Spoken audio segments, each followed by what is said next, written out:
Hello class, welcome to my channel Sunrise Classes of physics. So आज का lecture हमारा totally numerical based होगा। आज हम सिर्फ और सिर्फ न्यूमेरिकल्स की बात करेंगे।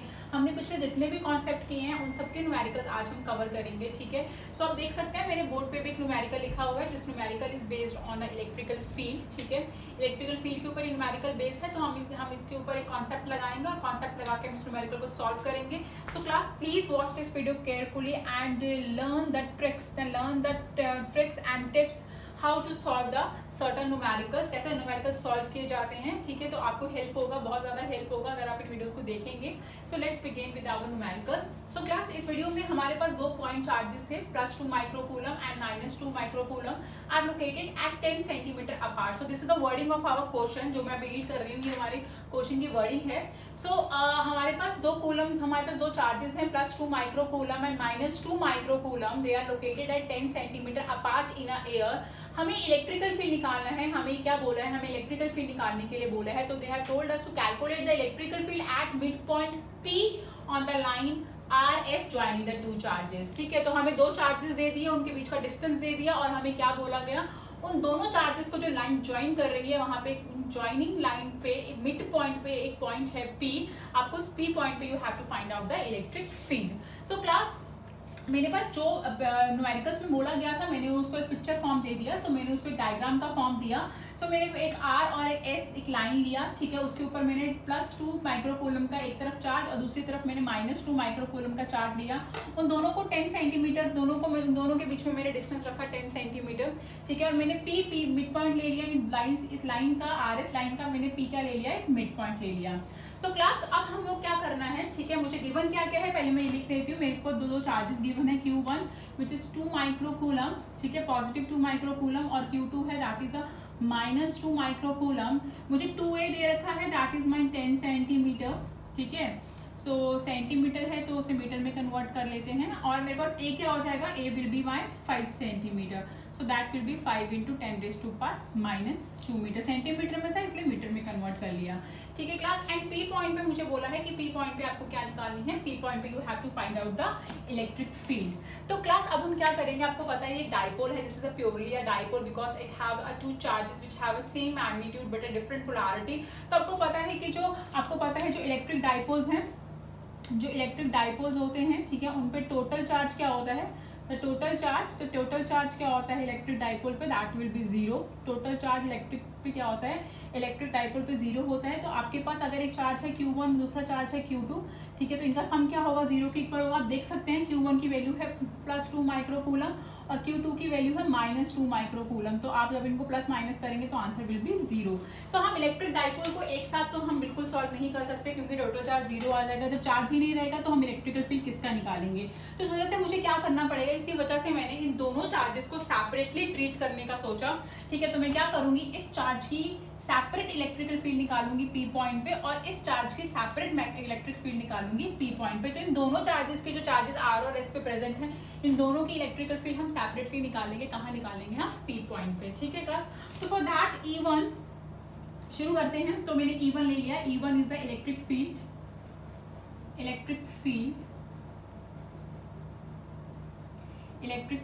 at point P. So E1 is the electrical field at point P due to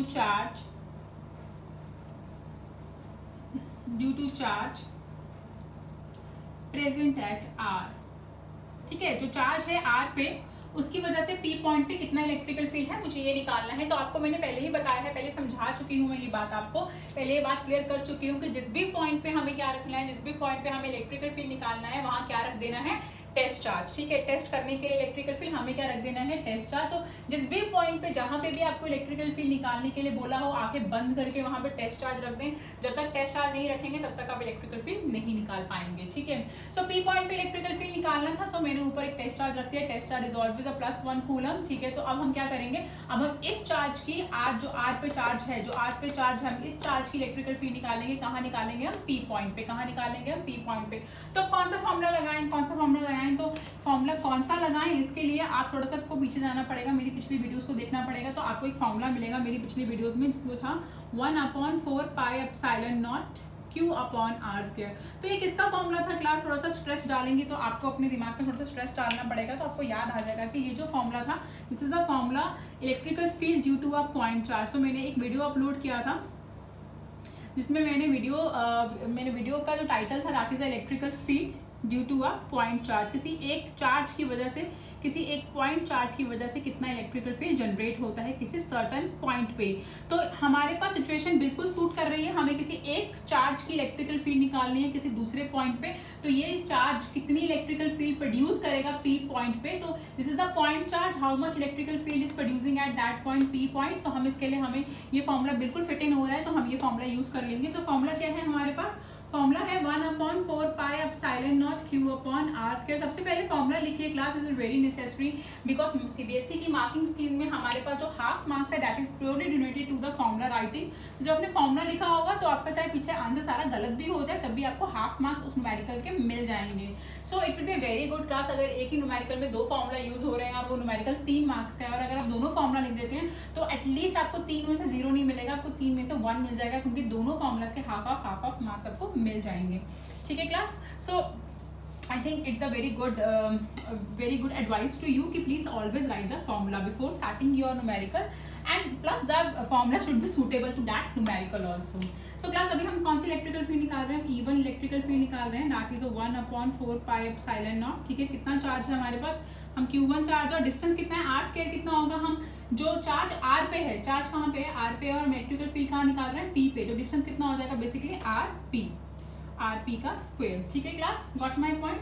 सो ये डिस्टेंस एक्चुअली क्या होगा? 5 सेंटीमीटर। ठीक है, और ये भी कितना होगा? 5 सेंटीमीटर, क्योंकि 10 ये मिड पॉइंट है पी, तो 10 का हाफ हो जाएगा 5 and 5। Okay class, so class अब मैं 1/4 पाई एप्सिलॉन नॉट को के ले लूंगी मैं, I will take it as a k. ठीक है, क्योंकि बार बार लिखना, लिख भी सकते हैं 1/4 पाई एप्सिलॉन नॉट लिखें, कोई दिक्कत नहीं है, पर बार बार लिखने में अगर आपको दिक्कत हो रही है तो आप इसे के भी ले सकते हैं। ठीक है, तो Q1 का वैल्यू क्या होगा आपके पास? जो Q1 का वैल्यू होगा दैट इज 2 × 10⁻⁻6 और आरपी स्क्वायर डिस्टेंस कितना है आपके पास? 5 सेंटीमीटर। तो सेंटीमीटर के लिए आप मीटर लगाएं 10⁻² का होल स्क्वायर, 10⁻² का होल स्क्वायर। ठीक है क्लास, तो this is I have find out my magnitude on the P point. ठीक है, ड्यू टू चार्ज +2 माइक्रोकूलम। तो +2 माइक्रोकूलम के लिए पी पॉइंट पे जो इलेक्ट्रिकल फील्ड आया, +2 माइक्रोकूलम के लिए पी पॉइंट पे जो इलेक्ट्रिकल फील्ड आया वो था E1।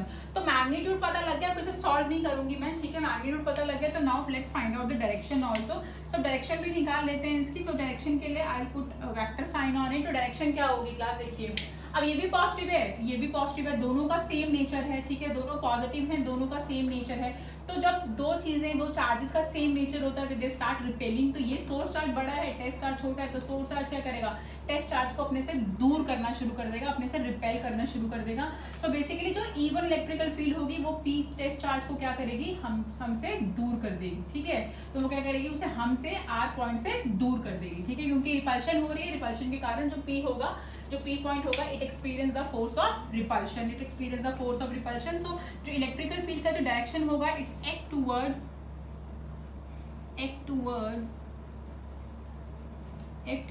R2P, so it's act towards R2P। ठीक है class, so it will be better now. So हम चलते हैं नेक्स्ट की तरफ। ठीक है, अपने नेक्स्ट इलेक्ट्रिकल फील्ड की तरफ। ठीक है, सो अब मैं क्या करती हूँ, थोड़ा सा इसको यहाँ से रब कर देती हूँ। ठीक है, मैं थोड़ा सा इसको रब कर रही हूँ यहाँ से। सो अब हम निकाल रहे हैं दूसरी इलेक्ट्रिकल फील्ड। ठीक है, that is my E2। So E2 is the electric field, E2 is the electric field at point P। ठीक है, तो अब E2 क्या है? मेरी इलेक्ट्रिकल फील्ड है, फिर से किस पॉइंट पे? P पॉइंट पे। ठीक है, किसकी वजह से? Due to a charge present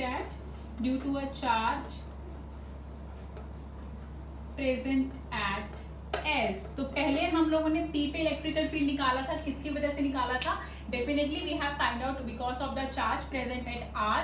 now we are finding the electrical field on again P due to the charge present at S, ठीक है। तो पहले R के लिए निकाला, अब S के लिए निकालेंगे। Same scenario we are following. तो यहाँ पे एक चार्ज है, ये एक चार्ज P पॉइंट पे कितना इलेक्ट्रिकल फील्ड निकाल रहा है वो देखते हैं। तो क्लास अब फॉर्मूला लिखने का दोबारा जरूरत नहीं है। क्यों नहीं है? क्योंकि हमने एक बार फॉर्मूला लिख दिया है, बार बार फॉर्मूला लिखने की जरूरत नहीं है एक ही, क्योंकि हम सेम फॉर्मूला हम वी आर यूजिंग अगेन, तो दोबारा इसे लिखने की जरूरत नहीं है, ठीक है। सो अब ये जो मेरी इलेक्ट्रिकल फील्ड है E, इसकी -2 माइक्रोकूलम चार्ज की, ठीक है। इसमें मैं क्या बोल रहे हैं, E2 बोल रहे हैं। तो इसका फॉर्मूला फिर सेम होगा 1/4 pi epsilon not, this will be a constant. Charge क्या है इस बार Q2, और इस बार डिस्टेंस क्या है, डिस्टेंस है S से P का होल स्क्वायर, ठीक है, S से P का whole square. So class please note down here, so this is the formula of a electrical field due to a point charge. So this is the formula due to the electrical field due to a point charge, ठीक है। So class अब हम यहाँ पे जो electrical field generate होगा, यहाँ पे जो इलेक्ट्रिकल फील्ड जनरेट हो रहा है वो कितना है, तो हम वैल्यूज पुट कर देते हैं उसे देखने के लिए। 1/4 पाई एप्सिलॉन नॉट। तो Q2 कितना है मेरा, -2 microcoulomb, but I am not taking minus over here because class I have to take only the magnitude, so I will not take the negative sign over here. So 2 micro है, तो micro के लिए मैं 10⁻⁻6 करूंगी, यहाँ पे 10⁻⁻6 करूंगी, और डिस्टेंस कितना हो जाएगा S से P का 5 सेंटीमीटर, तो सेंटीमीटर के लिए आ जाएगा 10⁻⁻2 का होल स्केल। सो ठीक है क्लास, तो आप देख सकते हैं यहाँ पे मैग्नीट्यूड तो बिल्कुल सेम आया है। यहाँ पे भी मैग्नीट्यूड था 1/4 पाई एप्सिलॉन नॉट 2 × 10⁻⁻6, और नीचे हमारा डिस्टेंस था 5 × 10⁻⁻2 का whole scale. And same things are here also 1/4 pi epsilon naught 2 × 10⁻⁻6 and 5 × 10⁻⁻2 का whole scale. So that means the magnitude of E1 and E2 are totally same. So the magnitude of E1 and E2 are totally same. ठीक है, but what about the direction? तो direction देख लेते हैं। So E2 का direction क्या होगा, direction के लिए मुझे वेक्टर का साइन लगाना पड़ेगा। So E2 का डायरेक्शन क्या होगा, देख लेते हैं कि नेगेटिव चार्ज है यहाँ पे, ठीक है, इस पे नेगेटिव चार्ज था और टेस्ट चार्ज पॉजिटिव था, टेस्ट चार्ज पॉजिटिव और सोर्स चार्ज नेगेटिव। तो पॉजिटिव और नेगेटिव में बहुत प्यार होता है class, they are very deeply in love with each other. तो एस क्या करेगा, पी को अपनी तरफ खींच लेगा, क्या करेगा, अपनी तरफ खींच लेगा। तो यहाँ पे एस का नेगेटिव होना और पी पे जो टेस्ट चार्ज है उसका पॉजिटिव होने से क्या पैदा हुई, फोर्स ऑफ अट्रैक्शन। तो एस ने क्या किया, पी वाले चार्ज को अपनी तरफ खींचा because of the force of attraction. तो यहाँ से आप देख सकते हैं कि जो हमारा डायरेक्शन आया E2 का वो कहाँ से आया, वो P से S की तरफ आया। कहाँ से आया, P से X, तो it's act towards P to S, और अब P से S भी बोल सकते हैं और अब R से P भी बोल सकते हैं, और you can say it is R से P। डायरेक्शन दोनों ही सेम है, ठीक है, कुछ भी लिख सकते हैं। सो दैट मीन्स यहाँ पे क्या हो रहा है, हमारे पास P पॉइंट पे 2 इलेक्ट्रिकल फील्ड आ रही हैं, P पॉइंट पे 2 इलेक्ट्रिकल फील्ड आ रही हैं, और जब P पॉइंट पे 2 इलेक्ट्रिकल फील्ड आ रही है, दोनों का मैग्नीट्यूड सेम आ रहा है और दोनों का डायरेक्शन भी सेम आ रहा है। मैंने जो ये डायग्राम बनाया है इस बोर्ड पे, मैंने जो डायग्राम बनाया है, मैंने यहाँ पे E1 और E2 का वैल्यू शो किया है, and as well as I have shown there directions also, ठीक है। तो ये जो एरोज बनाए हैं, इन एरोज की हेल्प से आप इनका डायरेक्शन भी देख सकते हैं, ठीक है। तो डायरेक्शन से देख के पता लग रहा है कि इन दोनों का डायरेक्शन बिल्कुल सेम है, एरोज को देख के पता लग रहा है कि इन दोनों का डायरेक्शन बिल्कुल सेम है, और ये दोनों वेक्टर क्वांटिटीज हैं। जो अब तो आपको याद होगा, जब आप if you have 2 vector quantities, if you have a 2 vector quantities and they both are acting in a same direction, तो टोटल निकालने के लिए दोनों को क्या करते हैं, ऐड करते हैं, ठीक है क्लास। तो हमें यहाँ पे इन दोनों को ऐड करना पड़ेगा। हमें क्यों ऐड करना पड़ रहा है इन दोनों को, इलेक्ट्रिकल फील्ड को, क्योंकि मुझे P पॉइंट पे क्वेश्चन में मुझे बोला था कि you have to find a electrical field on P point, ठीक है। आपको क्या करना था, आपको इलेक्ट्रिकल फील्ड निकालनी थी P पॉइंट पे 2 चार्जेस की वजह से। तो इन दोनों चार्जेस की इलेक्ट्रिकल फील्ड मैंने P पॉइंट पे निकाला, ठीक है, और क्या आया, वो दोनों की जो डायरेक्शन थी और मैग्नीट्यूड था वो बिल्कुल सेम था, ठीक है। तो मैग्नीट्यूड भी सेम है, डायरेक्शन भी सेम है, इसलिए मुझे टोटल इलेक्ट्रिक फील्ड निकालने के लिए, क्योंकि 2 हैं, ठीक है, 2 इलेक्ट्रिकल फील्ड हैं, दोनों सेम डायरेक्शन में है, तो इन दोनों का टोटल निकालने के लिए according to vector addition rules, मुझे नेट इलेक्ट्रिकल फील्ड निकालने के लिए इन दोनों का मैग्नीट्यूड को क्या करना पड़ेगा, ऐड करना पड़ेगा, ठीक है। तो इस जो P पॉइंट है, P पॉइंट पे जो टोटल इलेक्ट्रिकल फील्ड है उसे हम डिनोट करेंगे E से। तो E is the total electric field, ठीक है। सो E is the total electric field, ठीक है क्लास। तो E टोटल इलेक्ट्रिकल फील्ड हो गए, तो इसका हम मैग्नीट्यूड कैसे निकालेंगे, जब हम मैग्नीट्यूड ऑफ E1 में क्या प्लस कर देंगे, मैग्नीट्यूड ऑफ E2। तो दोनों का मैग्नीट्यूड प्लस क्यों हो रहा है यहाँ पे, क्योंकि दोनों की डायरेक्शन क्या थी, सेम थी। ठीक है क्लास। तो यहाँ पे मेरे पास जो वैल्यू था E1 का वो मैंने रब कर दिया, पर मुझे याद है that will B 1/4 pi epsilon not 2 × 10⁻⁻6 and 5 × 10⁻⁻2 का होल स्क्वायर। और E2 का तो लिखा ही हुआ है, बोर्ड पे दिख ही रहा है आपको on the right hand side, 1/4 pi epsilon not 2 × 10⁻⁻6 and 5 × 10⁻⁻2 का होल स्क्वायर। ठीक है क्लास।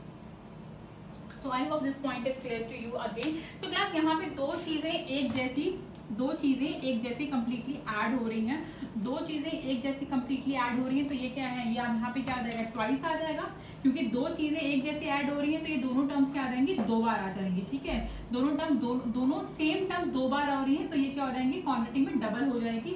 सो ये 2 × 1/4 पाई एप्सिलॉन नॉट 2 × 10⁻⁻6 एंड 5 × 10⁻⁻2 का होल स्क्वायर हो जाएगा। सो क्लास अब ठीक है, यहाँ पे हमने क्या किया, दोनों टर्म्स को ऐड कर दिया, दोनों एग्जैक्टली सेम टर्म्स थी, तो इसलिए दोनों सम का क्या हो गया, ट्वाइस हो गया। क्या हो गया, दोनों सम्स का ट्वाइस हो गया। So now let's solve this values. ठीक है, तो मेरे पास 1/4 पाई एप्सिलॉन नॉट का वैल्यू आता है 9 × 10⁻⁹, 1/4 पाई एप्सिलॉन नॉट का वैल्यू है 9 × 10⁻⁹।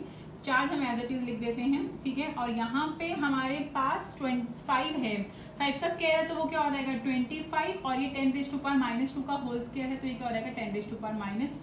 So let's solve it class. तो अभी सॉल्व करते हैं इसको। तो यहाँ मेरे पास आ जाएगा, यहाँ पे 9 × 2 = 18 है, 18 × 2 = 36/25 एंड दैट 9 - 6। ठीक है, 9 - 6 एंड ऊपर आएगा +4, तो हमारे पास 7 आया। ठीक है, 7 आने के बाद हमने 36/25 को डिवाइड किया तो we get an answer that is 1.44 × 10⁻⁷ newton per coulomb. So 10 की वैल्यूज को सॉल्व करने के बाद हमारे पास 10⁻⁷ आया। दूसरी तरफ 36/25 था, जब इसे सॉल्व किया तो हमारे पास 1.44 × 10⁻⁷ न्यूटन पर कूलम आया। सो this is the electrical field on the mid point of the line joining the RS। ठीक है क्लास, पर अभी खत्म नहीं हुआ, अभी हमें इसके डायरेक्शन निकालना पड़ेगा। We have to find out its direction also. So इसका डायरेक्शन निकालने के लिए ठीक है हम देख लेते हैं, हमने दो इलेक्ट्रिकल फील्ड थे, दोनों ही सेम डायरेक्शन में थी। ठीक है, तो अब जो ये दोनों इलेक्ट्रिकल फील्ड है they are acting in the same direction, तो जो इनका नेट का डायरेक्शन आएगा, जो इनकी नेट इलेक्ट्रिकल फील्ड आई है E, that is your 1.44 × 10⁻⁷ newton per coulomb. इसका डायरेक्शन भी क्या होगा, इसका डायरेक्शन सेम होगा as both of the electrical field, as the direction of the both of the electrical field. जो P पॉइंट पे जो E की इलेक्ट्रिकल फील्ड आई वो कितनी आई, 1.44 × 10⁻⁷ न्यूटन पर कूलम। ठीक है क्लास, तो ये जो वैल्यू आया है अब हमें इसका डायरेक्शन निकालना पड़ेगा। तो उसका डायरेक्शन क्या होगा, आप देख सकते हैं, ये जो वैल्यू आया है ये दोनों इलेक्ट्रिकल फील्ड को प्लस करके आया है, इन दोनों इलेक्ट्रिकल फील्ड को प्लस करके आया है क्लास। तो हमने जब इन दोनों इलेक्ट्रिकल फील्ड को प्लस किया तो हमारे पास ये वैल्यू आया, तो अब इनकी जो डायरेक्शन होगी वो भी सेम होगी as the direction of both of the electrical field. ठीक है, गॉट माय पॉइंट, समझ आई आपको। तो इसका जो डायरेक्शन होगा that will be acting towards R2P।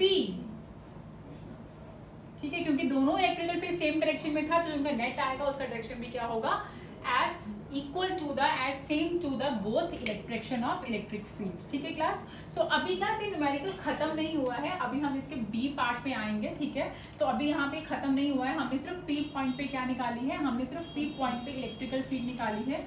So P point पे इलेक्ट्रिकल फील्ड निकालने के लिए हमने क्या किया था, हमने दो चार्जेस लिए थे, उन दोनों की इलेक्ट्रिकल फील्ड निकाली P पॉइंट पे, उन दोनों इलेक्ट्रिकल फील्ड का डायरेक्शन सेम आया तो हमने सिंपली उन्हें ऐड कर दिया। ठीक है, सो क्लास मैं आपको थोड़ा सा फिर से ओवरव्यू दे रही हूँ। हमारे पास एक चार्ज था नेगेटिव, एक चार्ज था पॉजिटिव।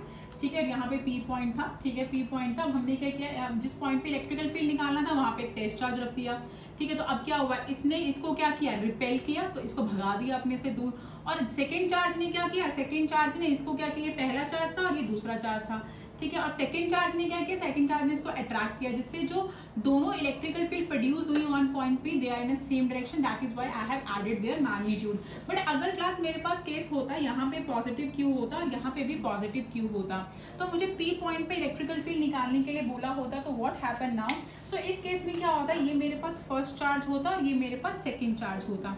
तो ये पहला चार्ज क्या करता, पी पॉइंट पे जो टेस्ट चार्ज होता, पी पॉइंट पे जो टेस्ट चार्ज होता उसे अपने से दूर करता, क्योंकि ये भी पॉजिटिव है ये भी पॉजिटिव है, तो दोनों का नेचर सेम है, खूब सारी रिवेंज लेनी है, खूब सारी नफरत है, तो ये क्या करेगा, पी को अपने से दूर कर देगा, तो ये इसको भगा देगा, अपने से दूर कर देगा। और सेम सेकंड चार्ज भी ऐसा ही करेगा, क्योंकि सेकंड चार्ज भी पॉजिटिव है, तो यहाँ पे सेकंड भी पॉजिटिव है और जो टेस्ट चार्ज है वो तो होता ही पॉजिटिव है, तो यहाँ पे जो मेरा सेकंड चार्ज है वो टेस्ट चार्ज को रिपेल करना स्टार्ट करेगा, बिकॉज दोनों का नेचर फिर से सेम आया, तो ये फिर से अपना बदला लेगा, रिवेंज लेगा, तो ये क्या करेगा, टेस्ट चार्ज को अपने से दूर करेगा। तो अब पी पॉइंट पे जो इलेक्ट्रिकल फील्ड आई है, इस सिचुएशन में जो हमारे पास पॉजिटिव क्यू चार्ज है, तो इस सिचुएशन में पी पॉइंट पे जो इलेक्ट्रिकल फील्ड आई, ये दोनों इलेक्ट्रिकल फील्ड क्या है, ऑपोजिट हैं, तो ऑपोजिट है, तो इस केस में नेट इलेक्ट्रिकल फील्ड निकालने के लिए क्या करेंगे, हम एक इलेक्ट्रिकल फील्ड में से दूसरी इलेक्ट्रिकल फील्ड को माइनस कर देंगे, ठीक है क्लास। तो आई होप इस सिचुएशन पे किसी भी तरह के कोई भी न्यूमेरिकल आएंगे तो आप you people are able to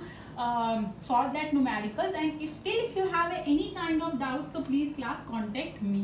So class we are starting the second part of this numerical. जो second part है उसमें हमें बोला है कि if a negative charge of 1.6 into 10 raised to power minus 9 coulomb is placed at that point, तो find the force experienced by this force, ठीक है, तो find the force experienced by this force. तो class अब हमें क्या बोला है कि आपके पास जो डैट पॉइंट है, डैट में जो डैट पॉइंट बोला है उन्होंने, वो उन डैट पॉइंट से मतलब है उनका मिड पॉइंट पे आप जो टेस्ट चार्ज रख रहे थे पहले, आप उस पर टेस्ट चार्ज मत रखिए, ठीक है, आप उस पर टेस्ट चार्ज मत रखिए, आप उस पर क्या रखिए, एक नेगेटिव चार्ज रख दीजिए। और नेगेटिव चार्ज की वैल्यू हमें गिवन थी 1.6 into 10 raised to power -9 coulomb, ठीक है, -9 कूलम। तो अब हमें इन्होंने एक डिफरेंट सिचुएशन दे दिया, हमें दे have given us a different situation कि अब आपके पास मिड पॉइंट पे भी मैं ऐसा डायग्राम बना देती हूँ आपके पास। सो भाई मिड पॉइंट पे हमारे पास जो मिड पॉइंट था उस पर टेस्ट चार्ज नहीं रखना है, आपको उन्होंने कंडीशन दे दिया कि आपको एक नेगेटिव चार्ज रखना है, तो वो नेगेटिव चार्ज का वैल्यू भी मुझे दे दिया,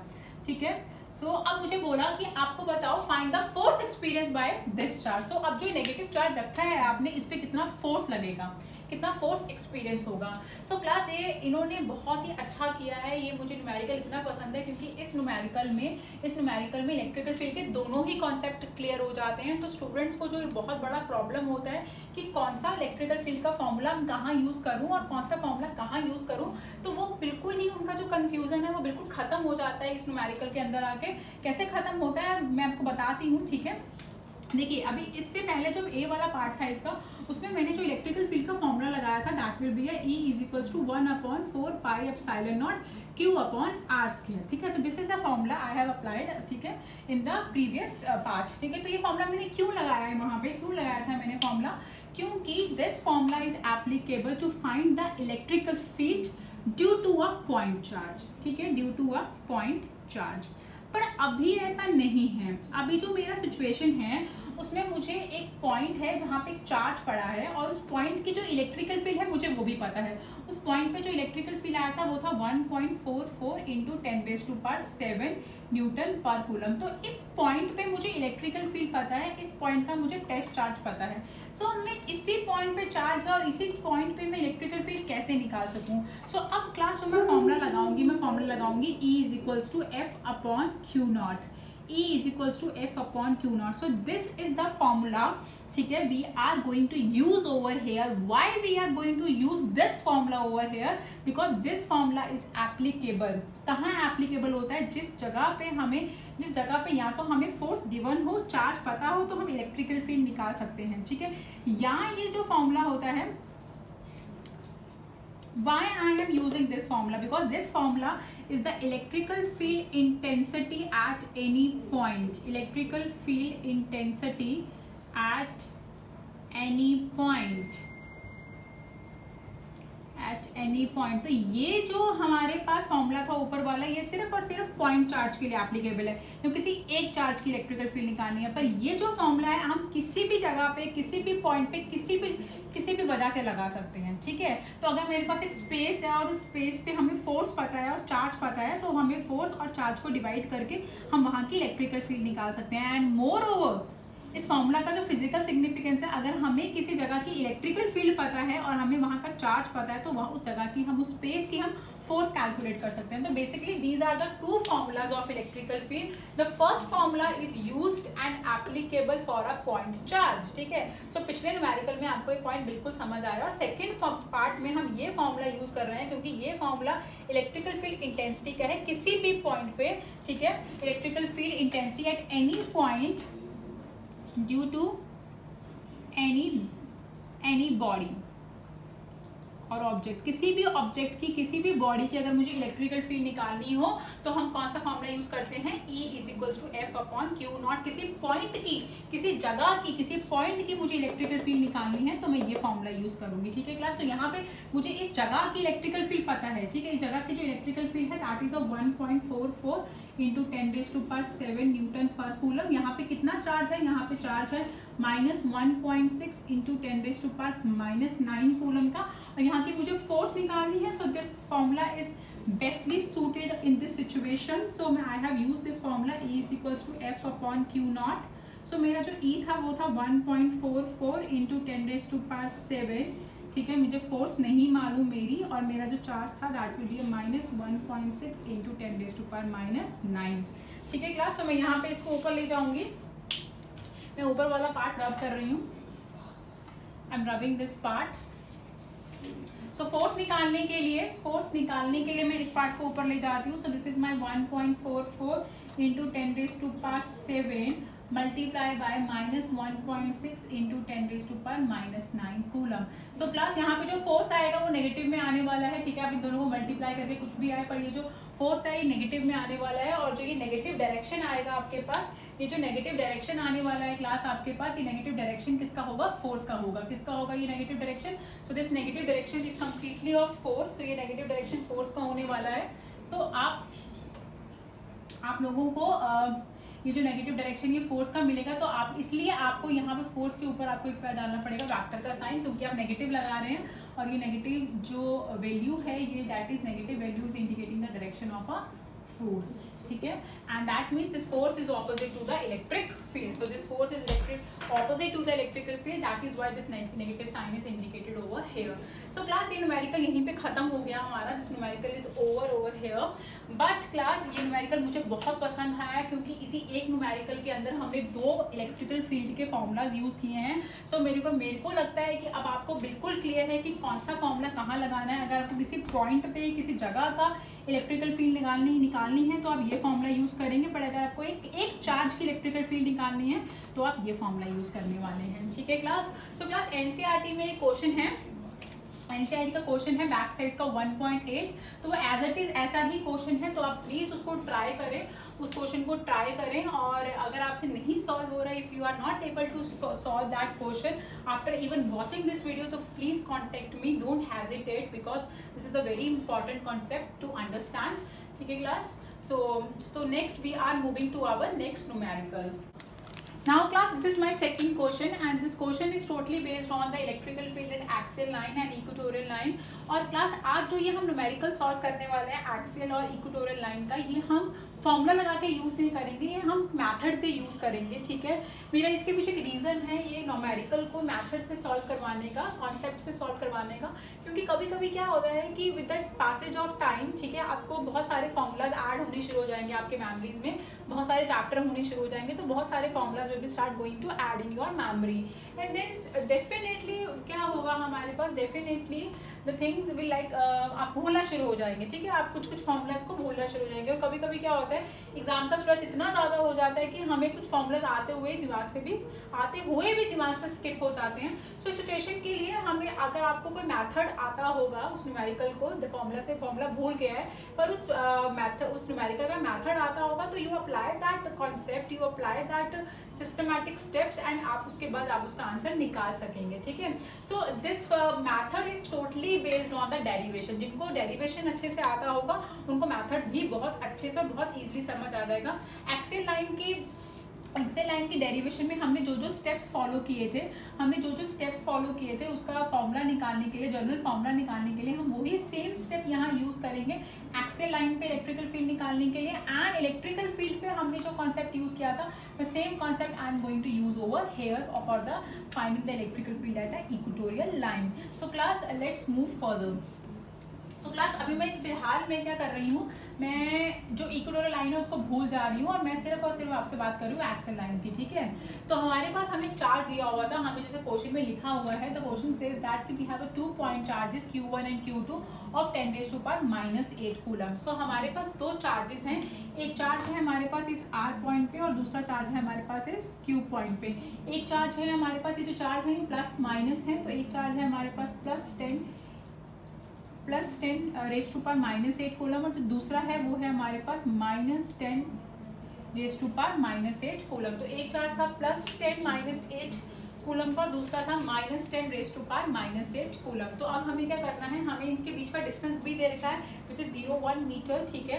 एंड हमें एक बी पॉइंट दे रखा है और हमें एक ए पॉइंट दे रखा है और हमें बोला है इसके ऊपर कैलकुलेट करिए इलेक्ट्रिक फील्ड। सो आप देख सकते हैं जो बी पॉइंट है वो एक्सियल लाइन पे है, क्योंकि वो जो सेंटर है हमारा, उस सेंटर से बिल्कुल हॉरिजॉन्टली लाइन मूव कर रही है। सो this point is completely fit into the definition of a axial line. So this point is my axial line and this point is my equatorial line because ये जो centre से जो perpendicular line जा रही है उसके ऊपर ये पॉइंट है। सो ये इक्वेटोरियल लाइन होगा। तो सबसे पहले हम लोग जो अपना सोल्यूशन देंगे वो सबसे पहले हम किसके लिए देंगे, एक्सियल लाइन के लिए देंगे। तो this is for axial line, ठीक है क्लास। तो अब कम्प्लीटली आप ए को भूल जाइए। एंड क्लास एक चीज और, ये जो डायग्राम था ना ये कम्प्लीटली मुझे क्वेश्चन में गिवन था, मैंने खुद नहीं बनाया ये डायग्राम बिकॉज क्वेश्चन बहुत छोटा सा है, कुछ ज़्यादा इन्फॉर्मेशन भी नहीं है, पर इसके डायग्राम में बहुत सारी इन्फॉर्मेशन मुझे गिवन दे रखी थी, ठीक है। तो क्लास अब मैं क्या करूँगी, अगर मैं इस पूरे पार्ट को भूल जाऊँ और सिर्फ मैं इसी पार्ट को याद रखूँ, तो मेरे पास एक चार्ज R पे है और एक चार्ज Q पे है। अब मैं क्या करूँगी, ठीक है, ये फिर से डायपोल बना रहे हैं तो डायपोल के चार्जेस को एक साथ नहीं ले सकते हैं, इसलिए इंडिविजुअली इनके चार्जेस को ट्रीट करेंगे। सो हम जो R पे जो चार्ज प्रेजेंट है उसकी इलेक्ट्रिकल फील्ड निकालेंगे पहले B पे, और जो फिर Q पे चार्ज है उसकी इलेक्ट्रिकल फील्ड निकालेंगे B पे। दोनों इलेक्ट्रिकल फील्ड का डायरेक्शन देखेंगे, डायरेक्शन को देखने के बाद हम जज करेंगे कि हम उन दोनों इलेक्ट्रिकल फील्ड को प्लस करेंगे या माइनस करेंगे। So that means this axial line वाला जो कॉन्सेप्ट है वो पिछले वाले मेथड से थोड़ा मिलता है, क्योंकि हमने इसकी जो डेरिवेशन थी वो भी एग्जैक्टली ऐसे ही किया था, ठीक है। तो हमने भी एक चार्ज की पहले इलेक्ट्रिकल फील्ड निकाली थी एक्सियल लाइन पे, फिर दूसरे चार्ज की निकाली थी और फिर दोनों इलेक्ट्रिकल फील्ड को माइनस कर दिया था, ठीक है। तो वो जो सेम हमारे जो स्टेप्स थे वो सेम स्टेप्स मैं यहाँ भी फॉलो करने वाली हूँ, ठीक है। तो okay class, now will start. तो मैं यहाँ पे E1 ले रही हूँ, ठीक है। बताना बहुत ज़रूरी होता है कि कौन सी इलेक्ट्रिकल फील्ड कौन सी है, तो मैं मेंशन नहीं करूँगी कि E1 इलेक्ट्रिकल फील्ड इस चार्ज का है, E2 इस चार्ज का है, तो द एग्जामिनर जो चेक करने लगेगा क्वेश्चन को he will definitely confused. So E1 is the electric field, E1 is the electrical field at point B due to charge present at R, ठीक है। जो R पे चार्ज प्रेजेंट है उसकी वजह से B पॉइंट पे कितना इलेक्ट्रिकल फील्ड जनरेट होगा। सो R पे जो चार्ज है वो एक पॉइंट चार्ज है, तो पॉइंट चार्ज की वजह से जो B पॉइंट पर जो इलेक्ट्रिकल फील्ड होगा उसका फॉर्मूला आपको आई होप अब तो आपको अच्छे से पता होगा कि ये फॉर्मूला मैं क्यों अप्लाई कर रही हूँ, ठीक है। तो अब तो मुझे लगता है नहीं है कोई डाउट होना चाहिए किसी भी बच्चे को। तो मैं ये फॉर्मूला अप्लाई कर रही हूँ because this formula is electrical field due to a point charge, ठीक है। सो ओके क्लास, तो ये 1/4πε0 है क्लास। तो इसको सॉल्व करना है मुझे, तो इसको सॉल्व करना है मुझे, तो मुझे अभी सॉल्व नहीं करना है क्योंकि मुझे अगली इलेक्ट्रिकल फील्ड भी चाहिए, तो मैं अभी इसको सॉल्व नहीं कर रही हूँ, क्योंकि इसकी इलेक्ट्रिकल फील्ड निकालूंगी, फिर दूसरे की इलेक्ट्रिकल फील्ड निकालूंगी और फिर देखूंगी कि दोनों की डायरेक्शन क्या है, उसके अकॉर्डिंग उनको प्लस और माइनस करूंगी। सो अभी क्या होगा कि अभी अगर इसको सॉल्व करके रख दूंगी तो अगली बार से दूसरे की इलेक्ट्रिकल फील्ड भी सॉल्व करनी पड़ेगी। सो वो कैलकुलेशन करने में मेरे को 2 या 3 बार कैलकुलेशन करनी पड़ेगी, जिससे मेरा टाइम बहुत ज़्यादा वेस्ट हो जाएगा। तो टाइम को सेव करने के लिए मैं अभी इसको शॉर्ट फॉर्म में लिख देती हूँ। तो मैंने अभी 1/4πε0 को K लिख दिया कांस्टेंट, ठीक है। और मेरा जो Q था वो अभी मैं Q1 था मेरा फर्स्ट चार्ज, और मेरा जो डिस्टेंस था वो था BR का स्क्वायर, ठीक है। इनकी वैल्यूज पुट करके हम रख लेते हैं, इनकी वैल्यूज पुट कर लेते हैं। सो मेरी क्यू की वैल्यू है 10⁻⁸ और बी आर के बीच में जो डिस्टेंस है ये हमें क्वेश्चन में गिवन था। सो दिस इज 0.05 का होल स्क्वायर। ठीक है, अब इसका डायरेक्शन भी लिख लेते हैं। इसका डायरेक्शन कहाँ जा रहा है, ये कहाँ को घूमने निकलने वाला है, तो हम इसका डायरेक्शन भी देख लेते हैं। सो इवन का इलेक्ट्रिकल फील्ड का जो डायरेक्शन होगा क्या होगा, अभी बी पे इलेक्ट्रिकल फील्ड निकाल रहे हैं। ठीक है, तो रख तो दिया है टेस्ट चार्ज। ठीक है, हमने टेस्ट चार्ज तो रख दिया, लिखूँ ना लिखूँ अब तो अंडरस्टूड होना चाहिए आपको। जिस पॉइंट पे भी हम इलेक्ट्रिकल फील्ड निकाल रहे हैं वहाँ पे क्या रखना है, टेस्ट चार्ज। तो यहाँ भी पॉजिटिव है, यहाँ भी पॉजिटिव है, तो पॉजिटिव में फिर से क्या होगा, झगड़ा होगा। क्या करेंगे, एक दूसरे से दूर भागेंगे, तो ये टेस्ट चार्ज क्या होगा, टेस्ट चार्ज क्या हो जाएगा, आर पॉइंट से दूर हो जाएगा। ठीक है, नाराज हो गया इससे, दूर हो गया इससे, तो ये आएगी मेरे पास direction of electrical field E1 की। ठीक है, so this direction is acting towards B are.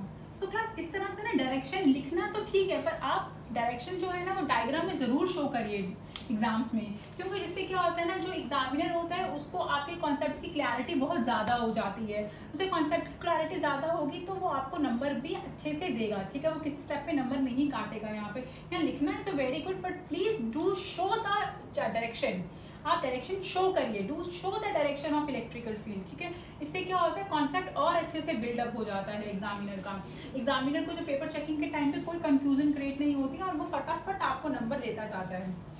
हम नेक्स्ट बात करते हैं तो एक चार्ज की समाप्ति होगी, आर चार्ज का हम लोगों ने भोग डाल दिया, समाप्ति होगी, हम उठाते हैं सेकंड चार्ज को। सेकंड चार्ज है हमारा Q2 and that is -10⁻⁸ coulomb. So अब ये चार्ज नेगेटिव है और टेस्ट चार्ज पॉजिटिव है, तो ऑब्वियस इनके बीच में अट्रैक्टिव फोर्स होगी, पर अट्रैक्टिव फोर्स होने से पहले इनका मैग्नीट्यूड निकाल लेते हैं। सो यहाँ पे E2 is the electric field, E2 is the electric field at point B। Again B point पे इलेक्ट्रिकल फील्ड E2 आई है, एक और इलेक्ट्रिकल फील्ड आई है, पर इस बार किसकी वजह से आई है, due to charge present at Q। So due to charge present at Q, तो वो जो चार्ज प्रेजेंट है Q पे वो कितना है, 10⁻⁸। ठीक है, सो इस बार जो इलेक्ट्रिकल फील्ड आया मेरे पास वो था 1/4πε0। कौन सा चार्ज है, सेकंड चार्ज है। और हमारे पास जो डिस्टेंस है इस बार वो कितना है, बहुत लंबा डिस्टेंस है। Q से लेके चार्ज कहाँ पे है, Q पे, और कहाँ निकाल रहे हैं इसकी इलेक्ट्रिकल फील्ड निकाल रहे हैं B पॉइंट पे। तो डिस्टेंस हो जाएगा QB का होल स्क्वायर। ठीक है, QB का होल स्क्वायर। सो अभी हम इसको थोड़ा छोटा करने के लिए इसकी जगह पे कांस्टेंट डाल देते हैं। 1/4πε0 की जगह हमने कांस्टेंट डाल दिया के। Q2 का वैल्यू डाला 10⁻⁸ और QB का वैल्यू डाला, इस बार Q से B का वैल्यू डाला। Q से R था 0.1 मीटर और B से R था 0.05 मीटर। जब इन दोनों को ऐड किया तो मेरे पास कितना आया, 0.15 का होल स्क्वायर। ठीक है class, good.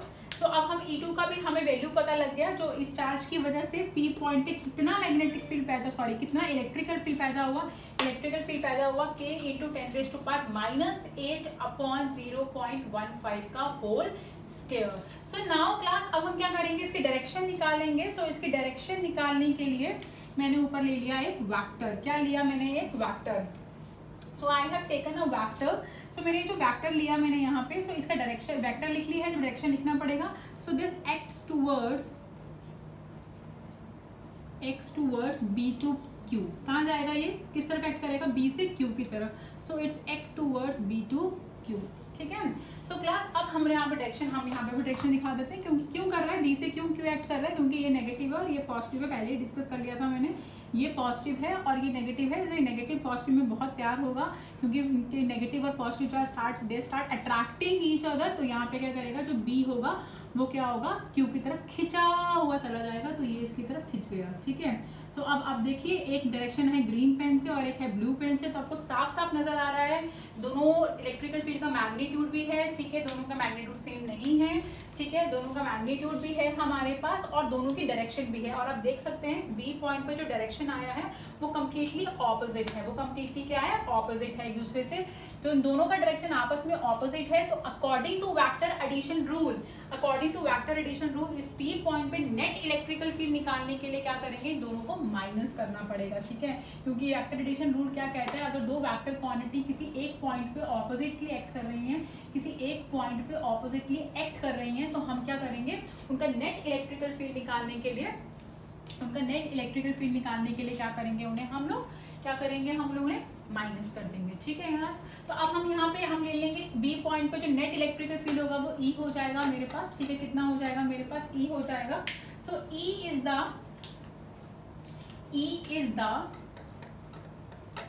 The net electric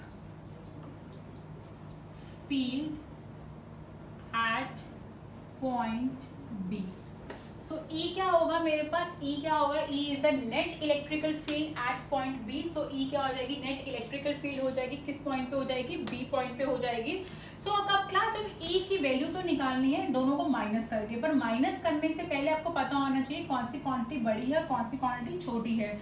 so class आप देख सकते हैं यहाँ पे E1 और E2 के अंदर आपके पास जो यहाँ डिस्टेंस है, यहाँ पे 0.05 का होल स्क्वायर है और यहाँ पे 0.15 का होल स्क्वायर है, ठीक है क्लास। तो ये छोटा है, ठीक है, this is a very small, तो जिसका रेडियस छोटा होगा उसकी इलेक्ट्रिकल फील्ड बड़ी होगी, जिसका रेडियस बड़ा होगा उसकी इलेक्ट्रिकल फील्ड छोटी होगी, क्योंकि class electrical field is inversely proportional to the square of the distance between them। मतलब जहाँ डिस्टेंस कम होगा वहाँ पे इलेक्ट्रिकल फील्ड ज्यादा हो जाएगी, जहाँ पे डिस्टेंस कम होगा वहाँ इलेक्ट्रिकल फील्ड ज्यादा हो जाएगी, और जहाँ डिस्टेंस ज्यादा होगा वहाँ पे इलेक्ट्रिकल फील्ड कम हो जाएगी, ठीक है। तो यहाँ पे अभी हमने देखा यहाँ डिस्टेंस कम था तो इलेक्ट्रिकल फील्ड ज्यादा हो गई, और यहाँ पे डिस्टेंस क्या था, ज्यादा था, तो इलेक्ट्रिकल फील्ड कम हो गई। That means E1 is greater और E2 is smaller in magnitude. So हमने नेट इलेक्ट्रिकल फील्ड निकालने के लिए हमने E1 माइनस E2 किया, क्योंकि E1 का मैग्नीट्यूड ज्यादा आया था और E2 का मैग्नीट्यूड कम आया था। कैसे पता लगा था, इनके डिस्टेंसेस को देख के, जिसका डिस्टेंस छोटा आया उसकी इलेक्ट्रिकल फील्ड ज्यादा थी, जिसका डिस्टेंस बड़ा आया उसकी इलेक्ट्रिकल फील्ड कम थी, ठीक है क्लास। सो क्लास अभी मैं फिलहाल के लिए मैं डायग्राम रब कर रही हूँ, ठीक है। सो हम लोग जो डायग्राम है बाद में दोबारा बना लेंगे व्हेन वी नीड इट, क्योंकि मुझे कैलकुलेशन के लिए थोड़ा सा स्पेस चाहिए। तो अब क्लास हम लोग यहाँ पे इनका वैल्यूज पुट करते हैं। E1 का वैल्यू आया था मेरे पास K, सिर्फ मैग्नीट्यूड ले रही हूँ, I am only taking the magnitudes. अभी डायरेक्शन की बात हम नहीं करेंगे, डायरेक्शन का बात हम बाद में करेंगे। सो दिस इज K, तो E1 का वैल्यू डाल रही हूँ K इंटू 10⁻⁻8 0.05 का होल स्क्वायर माइनस K 10⁻⁻8 और क्या वैल्यू है 0.15 का होल स्क्वायर, ठीक है। सो क्लास K इंटू 10⁻⁻8 को कॉमन ले लीजिए, K इंटू 10⁻⁻8 को कॉमन ले लीजिए, और यहाँ रखिए हमारे पास 0.05 होल स्क्वायर माइनस 0.15 का होल स्क्वायर। तो इसे सॉल्व करेंगे क्लास, हम इसे ऐसे नहीं छोड़ेंगे, we are going to solve this, ठीक है। सो हम इसे सॉल्व कर लेते हैं, देखते हैं क्या वैल्यू आता है हमारे पास। K इंटू 10⁻⁻8 है, और यहाँ पे जब हम 0.05 का होल स्क्वायर करूँगी तो मेरे पास आंसर आएगा वो आएगा 0.0025, ठीक है। और यहाँ पे जब मैं 0.15 का मैं स्क्वायर करूँगी तो मेरे पास आएगा 0.0225, ठीक है क्लास। सो क्लास अभी ये बहुत कुछ डेसिमल्स में आ रहा है, कुछ बड़ा बड़ा सा डेसिमल में आ रहा है। सो ये डेसिमल से मुझे थोड़ा सा डर लगता है, सो मैं डेसिमल्स को हटाऊंगी यहाँ से। डेसिमल्स को हटाने के लिए मैं अपनी क्वांटिटी को साइंटिफिक नोटेशन में चेंज करूंगी। सो मेरे पास ये जो 25 है, ठीक है, मैं इसे 25 लिख लूंगी और मल्टीप्लाई करूंगी 10⁻⁻4 से, बिकॉज जो डेसिमल्स था ये लेफ्ट हैंड साइड में था और कितने डिजिट्स के बाद था, 4 डिजिट्स के बाद था, इसलिए मैंने यहाँ पे लिखा 10⁻⁻4। 4 डिजिट के बाद डेसिमल्स था इसलिए मैंने 10⁻4 लिखा, और माइनस इसलिए लिखा क्योंकि ये लेफ्ट में था। As it is I will do in the second case. यहाँ पे भी मेरा जो डेसिमल है वो 4 डिजिट्स के बाद है, ठीक है। तो मैं 225 लिखने के बाद मैं यहाँ पे 10⁻⁻4 लिखूंगी, ठीक है। तो नाउ K इंटू 10⁻⁻8 10⁻⁻4 अब ऊपर जाएगा तो 10⁻4 बनेगा, and this is 25 and this is 10⁻4 and this is 225, ठीक है। सो अब हम इसे सॉल्व करेंगे, हम इसे सॉल्व कर रहे हैं, ठीक है। तो हम 10⁻⁻4 को हम क्या करेंगे, 10⁻⁻4 को हम कॉमन ले जाएंगे, K इंटू 10⁻⁻8 और ऊपर से हम -4 को हम 10⁻4 को कॉमन लेके आए, हम 10⁻4 को कॉमन लेके आए और यहाँ बचा 1/25 और यहाँ पे 2 to 5, ठीक है। तो अब हमारे पास यहाँ पे हम लोग -8 और -4 को, -8 और -4 हम 10⁻⁻8 में से यहाँ पे k इंटू 10⁻⁻8 एंड इंटू 10⁻4 है, तो ये बेसिस सेम है, सो ये पावर विल बी एडेड। सो -8 में जब 4 ऐड होगा तो वी गॉट -4, और यहाँ पे जब हम एलसीएम लेंगे सो 25 और 22 to 5, ठीक है, का जो एलसीएम आएगा दैट विल बी 5 6 to 5 और this will be 2 to 5 and -25। So class यहाँ पे जो मेरे पास आया वो क्या होगा, 2 to 5 में से माइनस करेंगे 2 5, सो वी गॉट 200 और नीचे आएगा 5625। सो let's begin with the calculation process. तो यहाँ पे आएगा 40, अगर मैं 5 से कट करूँ 200 को तो यहाँ 40 आएगा और यहाँ आएगा 1 1, ठीक है, 2 और यहाँ पे आएगा 5, सो इट्स 1 1 2 5। अब फिर से कट करते हैं 5 से, हम इसे फिर से 5 से कट करते हैं, तो हम इसे 5 से कट करेंगे तो मेरे पास ये 8 आ जाएगा और यहाँ पे क्या आएगा 2 and here again I got 2 and here I got 5, ठीक है। सो अब हम लोग हमारे पास जो वैल्यू बना, मेरे पास जो वैल्यू बना वो था k इंटू 10⁻⁻4 8/2 to 5, 8/2 to 5। तो अभी हमें k का वैल्यू डाल देना है, हम k का वैल्यू डाल देंगे, ठीक है। प्लस एंड तक सॉल्व करिए, ये तो नंबर कटेंगे आपके, k का वैल्यू डालिए 9 इंटू 10⁻9 इंटू 10⁻4 8/2 to 5। तो अभी क्लास 9 से 2 to 5 जाएगा तो क्या बचेगा 25। So now you have 8/25 into 10⁻5। तो आपके पास 8/25 है, आप 8 को डिवाइड करिए 25 से, सो आपको मिलेगा 0.32। सो 0.32 into 10⁻5 Newton per coulomb is your electric field. So this is your electrical field at axial line. So this is your electrical field. So I hope this all things are clear to you. In a very positive note पे हमारा ये numerical खत्म हो गया, but खत्म हुआ numerical पर इसका डायरेक्शन नहीं गया, डायरेक्शन नहीं बताया मैंने आपको। तो डायरेक्शन बताने के लिए मुझे फिर से इसका एक डायग्राम बनाना पड़ेगा यहाँ पे। तो क्लास यहाँ पे हमारे पास एक चार्ज था Q1 और यहाँ हमारे पास दूसरा चार्ज था Q2, ठीक है। सो अब हमारे पास ये जो वैल्यू थी मैं नीचे बनाती हूँ, ठीक है, मैं थोड़ा सा मैं नीचे यहाँ ऊपर वाला side I just rub this part, मैं ये पार्ट रब कर देती हूँ, ठीक है। सो अब क्लास देखिए मेरे पास एक चार्ज यहाँ था, ठीक है, तो था मेरे पास 10⁻⁻ प्लस 10⁻⁻8 और यहाँ था मेरे पास सेकंड चार्ज दैट इज -10⁻⁻8 और यहाँ पे मेरे पास एक बी पॉइंट था जहाँ पे मैं क्या निकाल रही थी, एक्सियल लाइन पे इलेक्ट्रिकल फील्ड। तो मेरा जो एक इलेक्ट्रिकल फील्ड था वो इधर को आया था और एक इलेक्ट्रिकल फील्ड मेरा इधर आया था, ठीक है। और मेरा जो E1 था उसका जो मैग्नीट्यूड था वो E2 की मैग्नीट्यूड से बड़ा था, इसलिए मैंने E1 माइनस E2 किया था। सो क्लास आपके पास यहाँ पॉजिटिव चार्ज था, यहाँ पे पॉजिटिव चार्ज था और यहाँ क्या था आपके पास नेगेटिव चार्ज था। सो क्लास आपकी जो इलेक्ट्रिकल फील्ड इस सिचुएशन में अराइज हुई थी, E1 बड़ा होने के कारण हमने E1 में से जब माइनस किया E2 तो B पॉइंट पर जो नेट इलेक्ट्रिकल फील्ड निकला वो निकला 0.32 into 10⁵ Newton per coulomb per. अब व्हाट अबाउट इट डायरेक्शन, तो आप इसका डायरेक्शन देखिए क्लास। तो क्लास मैं आपको नीचे समझाना चाह रही हूँ, यू हैव दिस पेन, ठीक है, मैं इस पेन को लेफ्ट से भी खींच रही हूँ, मैं इस पेन को राइट से भी खींच रही हूँ, ठीक है। I am pulling this pen with both my hand. अब ये पेन जाएगा कहाँ, जिस हाथ की डायरेक्शन ज्यादा होगी। अगर मेरा राइट हैंड साइड ज्यादा फोर्स लगाएगा, ठीक है, तो मेरा जो ये वाइटनर है ये भी राइट हैंड साइड की तरफ ही मूव करेगा। पर अगर मेरा लेफ्ट हैंड साइड ज्यादा फोर्स लगाएगा तो मेरा वाइटनर क्या करेगा, लेफ्ट हैंड साइड की तरफ मूव करेगा, ठीक है। तो जिस तरफ का डायरेक्शन ज्यादा होता है, जिस तरफ का मैग्नीट्यूड ज्यादा होता है, जो डायरेक्शन होता है वो भी उसी तरफ होता है। सो नेचुरली फिर से मैं रिपीट कर रही हूँ, अगर मैंने अपने मार्कर को दो हाथों से पकड़ा लेफ्ट और राइट से, जिस भी हैंड का डायरेक्शन, जिस भी हैंड का मैग्नीट्यूड का वैल्यू ज्यादा होगा, हमारा जो मार्कर होगा that will move in that direction. तो मेरा जो भी हाथ ज्यादा पावर से खींचेगा, इसकी ज्यादा पावर होगी, मेरा जो मार्कर होगा वो उसी तरफ जाएगा। If suppose my right hand का पावर ज्यादा है as compare to my left hand, तो जब मेरा राइट हैंड फोर्स लगाना शुरू करेगा तो मेरा मार्कर राइट हैंड की तरफ जाएगा, क्योंकि राइट हैंड का जो फोर्स था वो क्या था, ज्यादा था, ठीक है। तो यहाँ पे फोर्स किसका ज्यादा था, E1 का। सो E1 का फोर्स ज्यादा था, तो जो E1 का डायरेक्शन होगा वही हमारा नेट इलेक्ट्रिकल फील्ड का डायरेक्शन होगा। तो यहाँ पे जो इलेक्ट्रिकल फील्ड का डायरेक्शन आएगा दैट इज x टूवर्ड्स,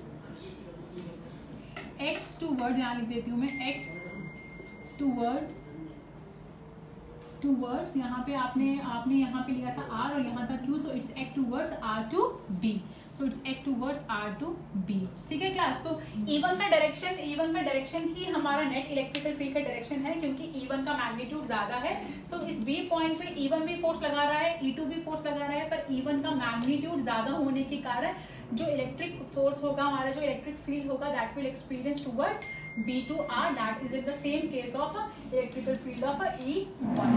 ठीक है class, so I hope this point is clear to you. And class एक बात और नोट कर सकते हैं, जब मैंने आपको डेरिवेशन पढ़ाया था एक्सियल लाइन का, तो उसमें मैंने आपको क्या बताया था कि जो एक्सियल लाइन पे जो इलेक्ट्रिकल फील्ड आती है, उसकी जो डायरेक्शन होती है उसकी जो डायरेक्शन होती है, that is always in the direction of a electric dipole movement.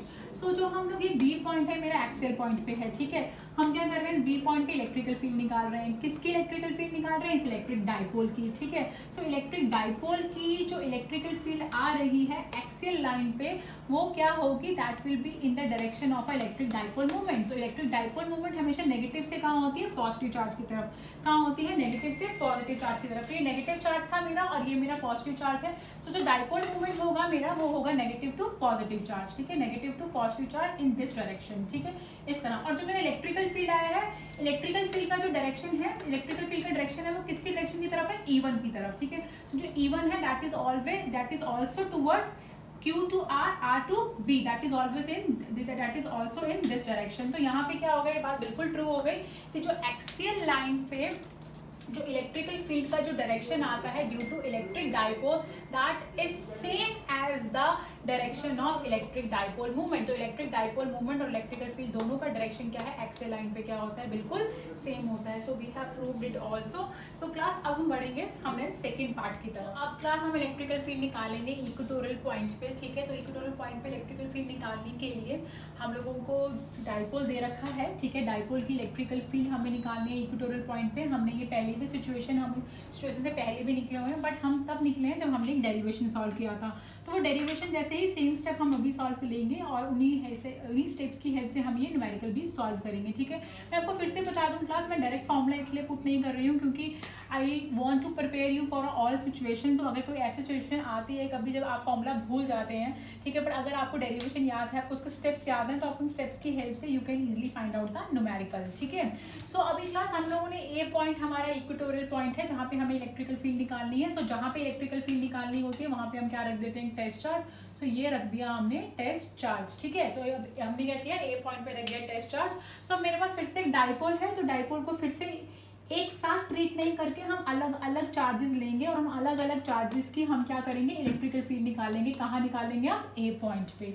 ठीक है, सो क्लास E1 फिर से मैं ले रही हूँ, E1 is the electric field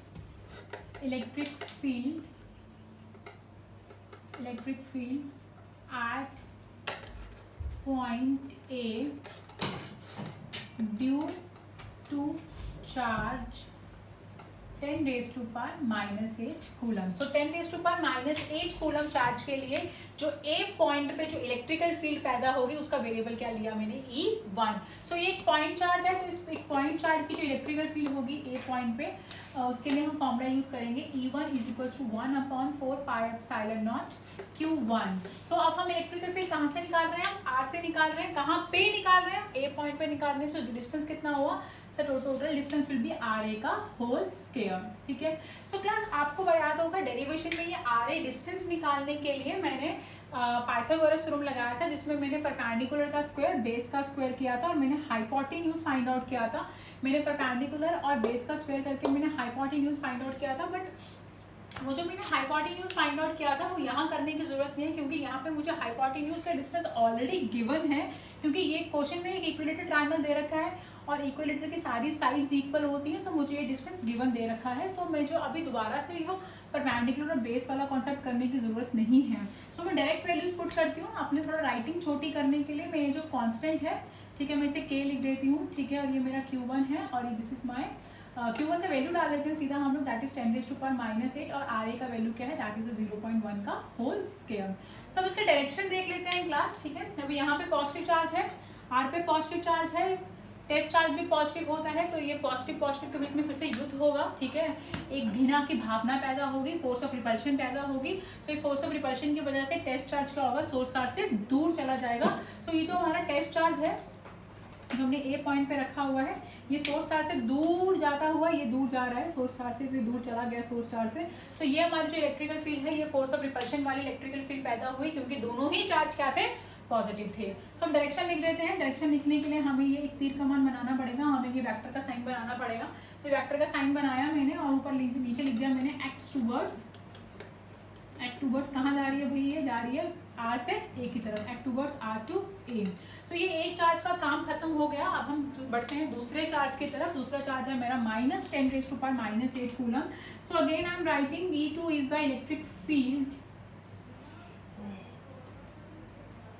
the electric field at point A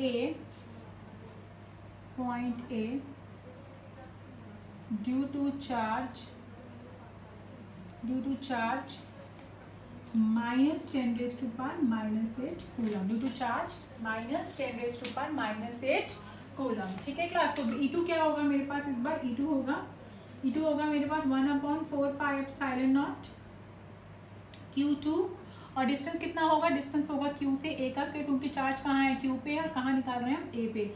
so Q से A का स्क्वायर। सो अभी डिस्टेंस क्या होगा मेरे पास, वैल्यूज पुट कर लेते हैं हम लोग। Q2 का वैल्यू तो वही 10⁻⁻8 मैग्नीट्यूड ले रहे हैं, so there will be no sign of negative and positive over here. और QA का वैल्यू क्या होगा, 0.1 का होल स्क्वायर। और ये अभी इसका डायरेक्शन लेना है, तो डायरेक्शन के लिए हम क्या करेंगे, E2 के ऊपर एक वेक्टर का साइन डालेंगे। ठीक है, वेक्टर का साइन डाला, और इसको हम लोग थोड़ा छोटा करने के लिए 1/4πε0 की जगह मैं K डाल दूंगी एज अ कांस्टेंट। ठीक है, 10⁻⁻8 0.1 का होल स्क्वायर। एक्स टूवर्ड्स कहाँ जा रहा है भाई, ये जा रहा है A से Q की तरफ। कहाँ जा रहा है ये, A से Q की तरफ, क्योंकि ये पॉजिटिव है और ये भी क्या है, ये सॉरी A से Q की तरफ जा रहा है। ठीक है, क्योंकि ये पॉजिटिव है ये नेगेटिव है, तो ये क्या होगा, फोर्स ऑफ अट्रैक्शन पैदा होगा। एक चार्ज नेगेटिव है एक पॉजिटिव है, तो इनमें प्यार उमड़ेगा, तो ये A जो होगा ये Q की तरफ खिंचा हुआ चला जाएगा, तो ये आ गया हमारा A Q की तरफ। ठीक है, तो ये आ गई हमारी दूसरी electric field E2। So this is act towards A to Q। ठीक है, तो अब एक इलेक्ट्रिकल फील्ड गई हमारी R से A और एक गई हमारी A से Q। सो अब हमारे पास ये जो दोनों इलेक्ट्रिकल फील्ड आई हैं, इन दोनों की डायरेक्शन तो कुछ अजीब सी आई है, बट इन दोनों का मैग्नीट्यूड बिल्कुल सेम है। सो इन दोनों का मैग्नीट्यूड सेम है, तो मैंने लिख दिया है। ठीक है, अपने रेफरेंस यूज के लिए कि मेरा जो E1 का मैग्नीट्यूड है और जो E2 का मैग्नीट्यूड है वो कम्प्लीटली क्या है, सेम है। तो बहुत अच्छा लग रहा है जब इन दोनों का मैग्नीट्यूड सेम है, बट इनकी डायरेक्शन बहुत वेयर्ड है। आप देखें ए पॉइंट से एक यहाँ जा रहा है और एक यहाँ जा रहा है। ठीक है, सो E1 is going in this direction and E2 is going in this direction. तो ऐसा ही सिचुएशन हमारा इक्वेटोरियल डेरिवेशन में भी क्रिएट हुआ था, ऐसा ही सिचुएशन हमारा उस केस में भी जनरेट हुआ था। तो उस केस में मैंने क्या किया था, उस केस में हमने E1 को 2 पार्ट्स में रिजॉल्व किया था। ठीक है, E1 को 2 पार्ट्स में रिजॉल्व किया था, और हमने E2 को भी 2 पार्ट्स में रिजॉल्व किया था। E1 और E2 दोनों को ही 2 पार्ट्स में रिजॉल्व कर लिया था। E1 को 2 पार्ट्स में रिजॉल्व किया और E2 को भी 2 पार्ट्स में रिजॉल्व किया। ये एंगल थीटा बन गए थे हमारे पास। तो ये दोनों कॉम्पोनेंट्स, एक कॉम्पोनेंट E1 कॉस थीटा, दूसरा कॉम्पोनेंट E2 कॉस थीटा। ठीक है, और एक आया था E1 साइन थीटा और दूसरा आया था E2 sine theta. If you remember the question. ठीक है, अगर तुम्हें डेरिवेशन रिमेंबर है, ठीक है, तो अभी हमने यही सिचुएशन है, उसमें हमने E1 और E2 को सॉल्व करने के लिए हमने यही सिचुएशन एप्लीकेबल किया था। तो उससे क्या हुआ था, E1 और E2 बिल्कुल का मैग्नीट्यूड बिल्कुल सेम था। ठीक है, बट डायरेक्शन ऑपोजिट होने की वजह से ये दोनों कैंसिल हो गए थे। तो we only left with E1 cos theta and E2 cos theta. So we only left with E1 cos theta and E2 cos theta. So इन दोनों को हमने क्या कर दिया था, हमने इन दोनों को ऐड कर दिया था। ठीक है, we have add both of that, हमने इन दोनों को ऐड किया।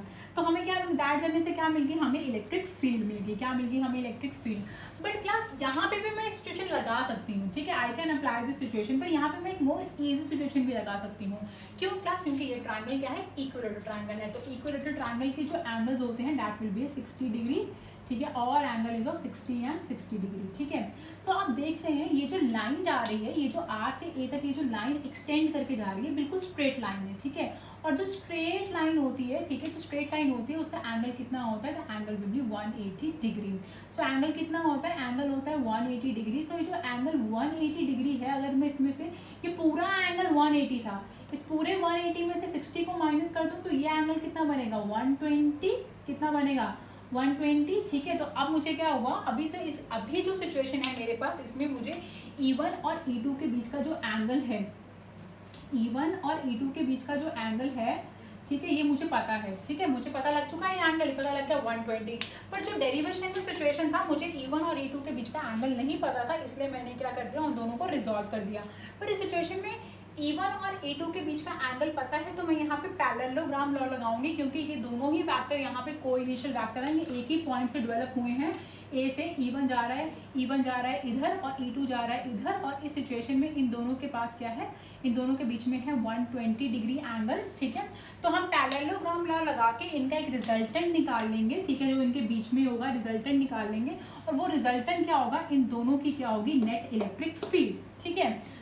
गॉट माई पॉइंट क्लास, ठीक है। तो अभी हम लोग ये मैथड यूज ना करके हम सीधा पैरेललोग्राम वाला मैथड यूज करेंगे। पर क्लास जरूरी नहीं होता कि हमें अगर कोई न्यूमेरिकल आए तो उस न्यूमेरिकल में हर केस में हमें ये एंगल पता हो। ये एंगल तो मुझे अभी बाय लक पता चल गया, क्योंकि ये जो क्वेश्चन मैंने पिक किया, इस क्वेश्चन में जो ट्रायंगल था ये इक्विलेटरल ट्रायंगल था।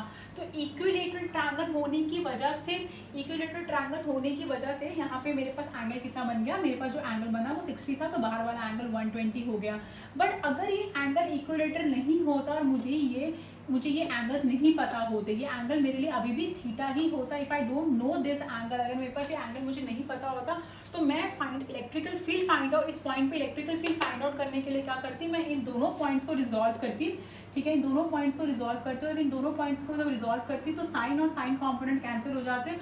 I just left with the cos component, और कॉस कॉम्पोनेंट्स को मैं प्लस कर लेती, और जो कॉस थीटा की वैल्यू होती वो मैं इस ट्रायंगल से फाइंड आउट कर लेती, ठीक है क्लास। ये ऐसा ही क्वेश्चन एनसीईआरटी में भी है, ठीक है। सो एनसीईआरटी का जो क्वेश्चन है वो मैं आपको ये वीडियो खत्म होने के बाद मैं आपको बताऊंगी वो कौन सा क्वेश्चन है, आप ट्राई करिएगा, वो इस मेथड से सॉल्व होगा। और अगर आपको कोई भी प्रॉब्लम होगी तो आप मुझसे वो चीज़ पूछ सकते हैं, ठीक है। तो मैं उसके लिए दोबारा से एक और वीडियो बना दूंगी, ठीक है, आपके लिए, ठीक है class. So let's proceed towards our numerical, ठीक है।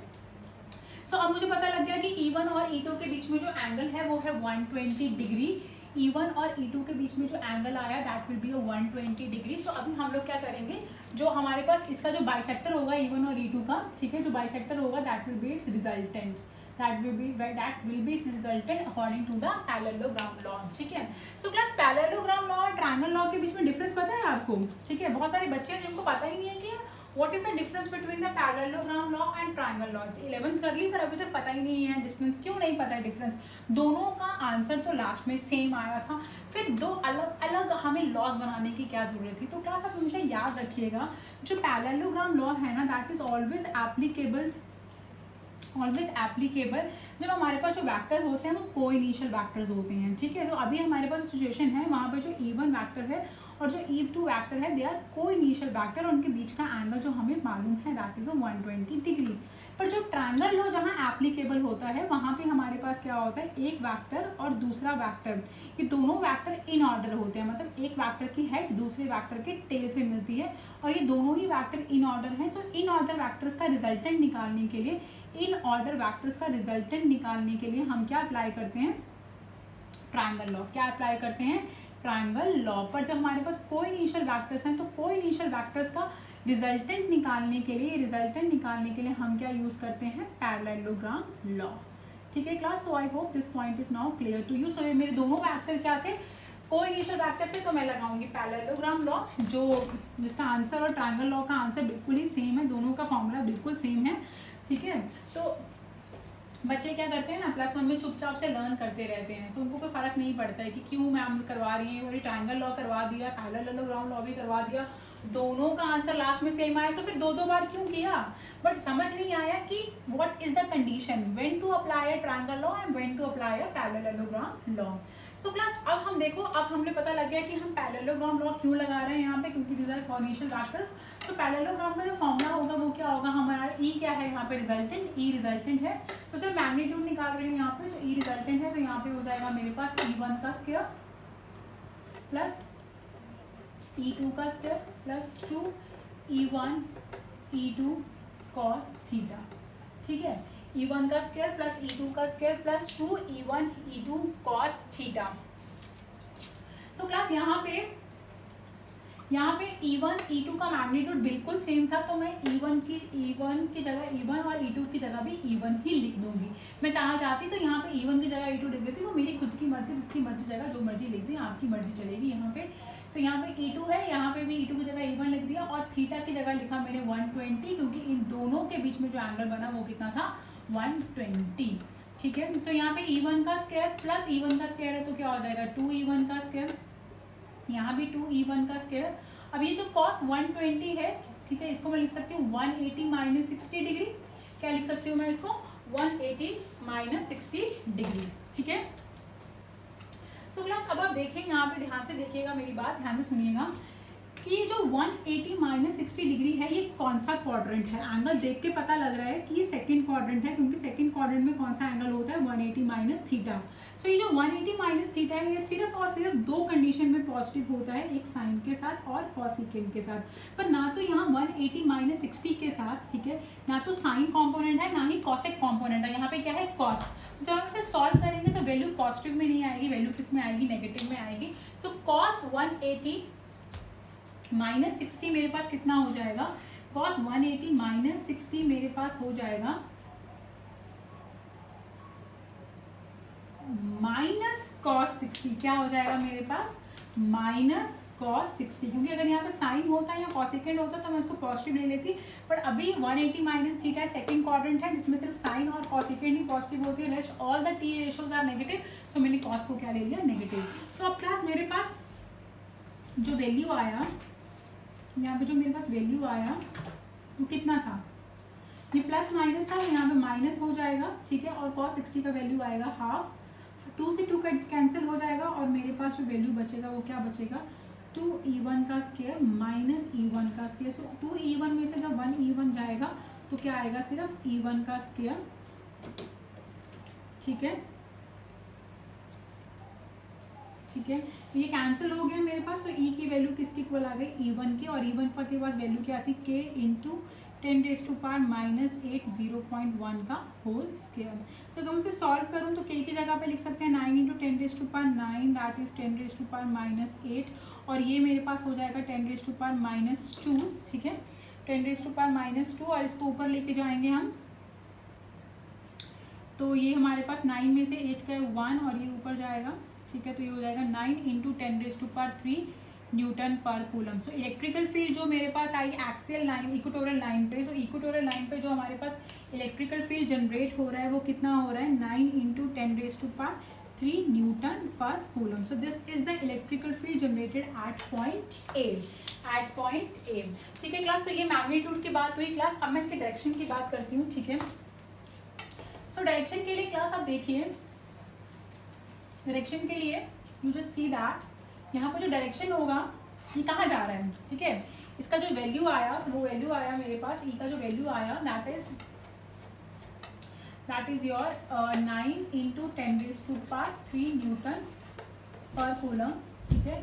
दैट्स एक्स टूवर्ड्स कहाँ, इधर से एक्स ले लें तो ये कहाँ जा रहा है X towards A to X, कहाँ जा रहा है ये A to X, which is completely anti parallel to the dipole movement, ठीक है।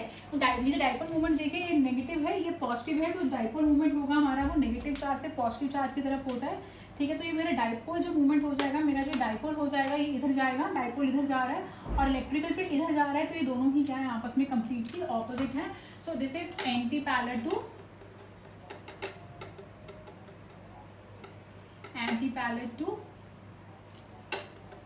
Electric dipole movement, anti parallel to electric dipole movement. So class ये बात हमने डेरिवेशन में भी पढ़ा था कि जो हमारे पास जो इलेक्ट्रिकल फील्ड है इक्वेटोरियल लाइन पे, किसी एक इलेक्ट्रिक डाइपोल की जो इलेक्ट्रिकल फील्ड है इक्वेटोरियल लाइन पे, that is anti parallel to the direction of electric dipole movement. ठीक है, तो एक्सियल लाइन का जो डायरेक्शन आया था वो पैरेलल था डाइपोल मूवमेंट के, और जो इक्वेटोरियल लाइन पर जो इलेक्ट्रिक फील्ड का जो डायरेक्शन आता है वो एंटी पैरेलल होता है इलेक्ट्रिक डाइपोल मूवमेंट से। So I hope this numerical is again clear to you. ठीक है क्लास, सो हम बढ़ते हैं हमारे थर्ड न्यूमेरिकल की तरफ।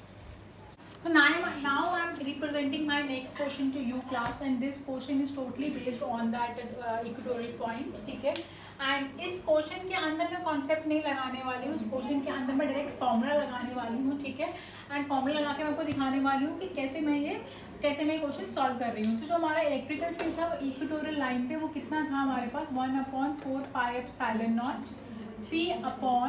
P upon r square plus a square raise to power 3/2, r square plus a square raise to power 3/2। ठीक है क्लास, सो नाउ क्लास मैं ये फॉर्मूला क्यों लगा रही हूँ, ठीक है, तो मैं आपको इस बारे में बताऊंगी। ठीक है, सो अभी हम लोग पहले देख लेते हैं कि हमें न्यूमेरिकल में क्या क्या दिया हुआ है। तो हमें बोला हुआ है calculate the electrical field intensity due to an electrical dipole of length 0.1 metre having charges of plus minus micro coulomb.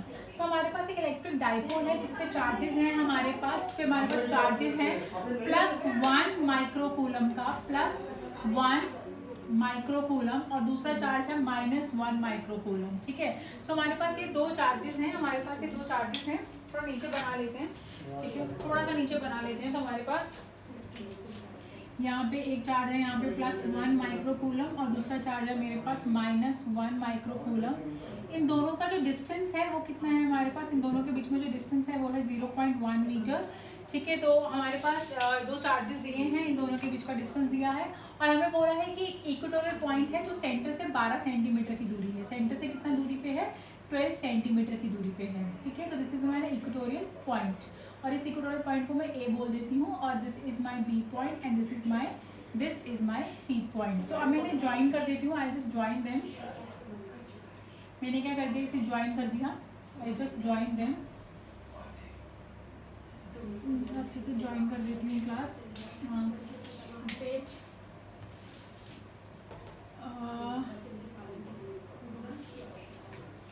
I just join them.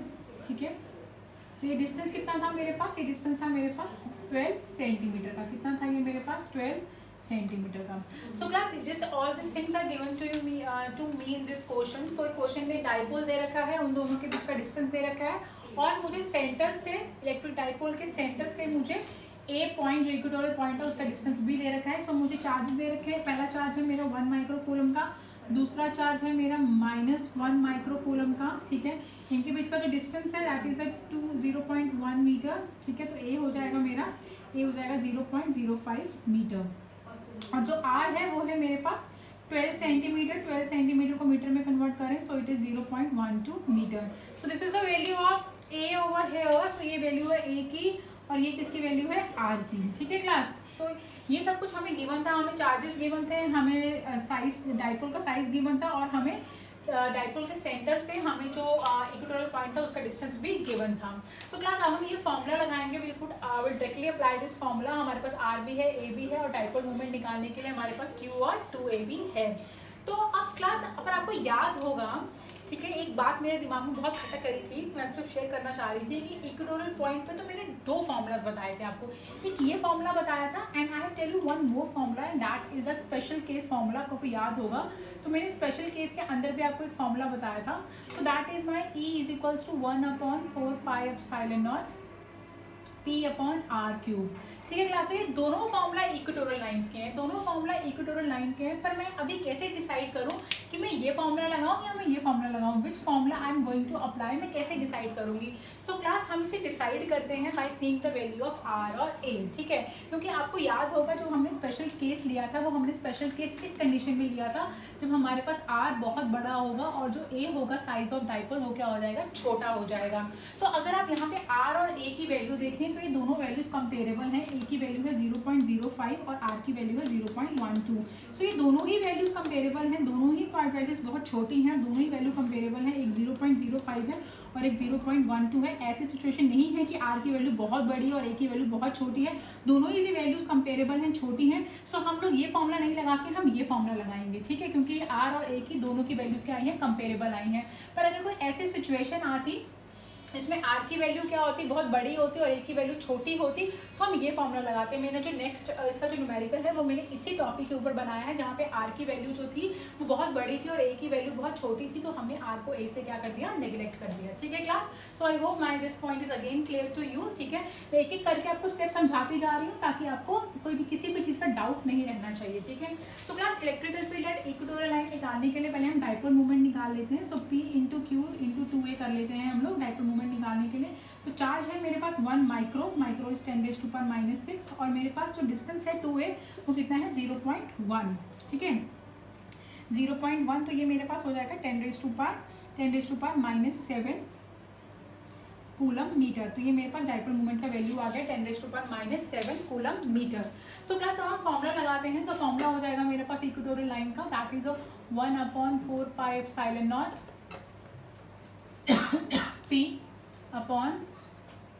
P upon r square plus a square raise to power 3/2, ठीक है। सो 1/4πε0 का value है मेरे पास 9 × 10⁻⁹ और p का value है मेरे पास 10⁻⁻7। मैं सारी वैल्यूज पुट कर रही हूँ, और r की वैल्यू है मेरे पास 0.12 का होल स्क्वायर, और मेरे पास a का वैल्यू है हमारे पास 0.05 का होल स्क्वायर, और इसके ऊपर क्या है हमारे पास 3/2। सो क्लास मैं इसको अभी आपको कम्प्लीटली सॉल्व करके दिखाऊंगी, ठीक है। मैं भागूंगी नहीं यहाँ से, मैं आपको भागने दूंगी, क्योंकि आपको पता होना चाहिए क्लास कि अगर ऐसी सिचुएशन आ जाए तो आप कैसे अब कैसे मेथड से आप कैसे सॉल्व कर सकते हैं, ठीक है। क्योंकि अगर आप यहीं पे क्वेश्चन छोड़ देंगे 3/2 जो पावर है 3⁻2 से डर जाएंगे और ये छोड़ देंगे तो आपके यहाँ पे नंबर कटने की पूरे ही चांसेस हैं, ठीक है क्लास।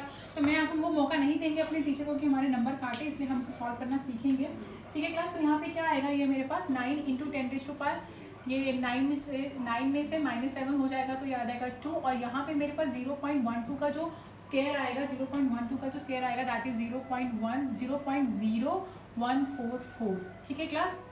स्क्वायर कर दिया हमने। अब हम स्क्वायर किसका करेंगे, हम 0.05 का स्क्वायर करेंगे। सो 0.05 का जो होल स्क्वायर आएगा दैट विल बी 0.0025, ठीक है, और पावर जाएगी 3/2।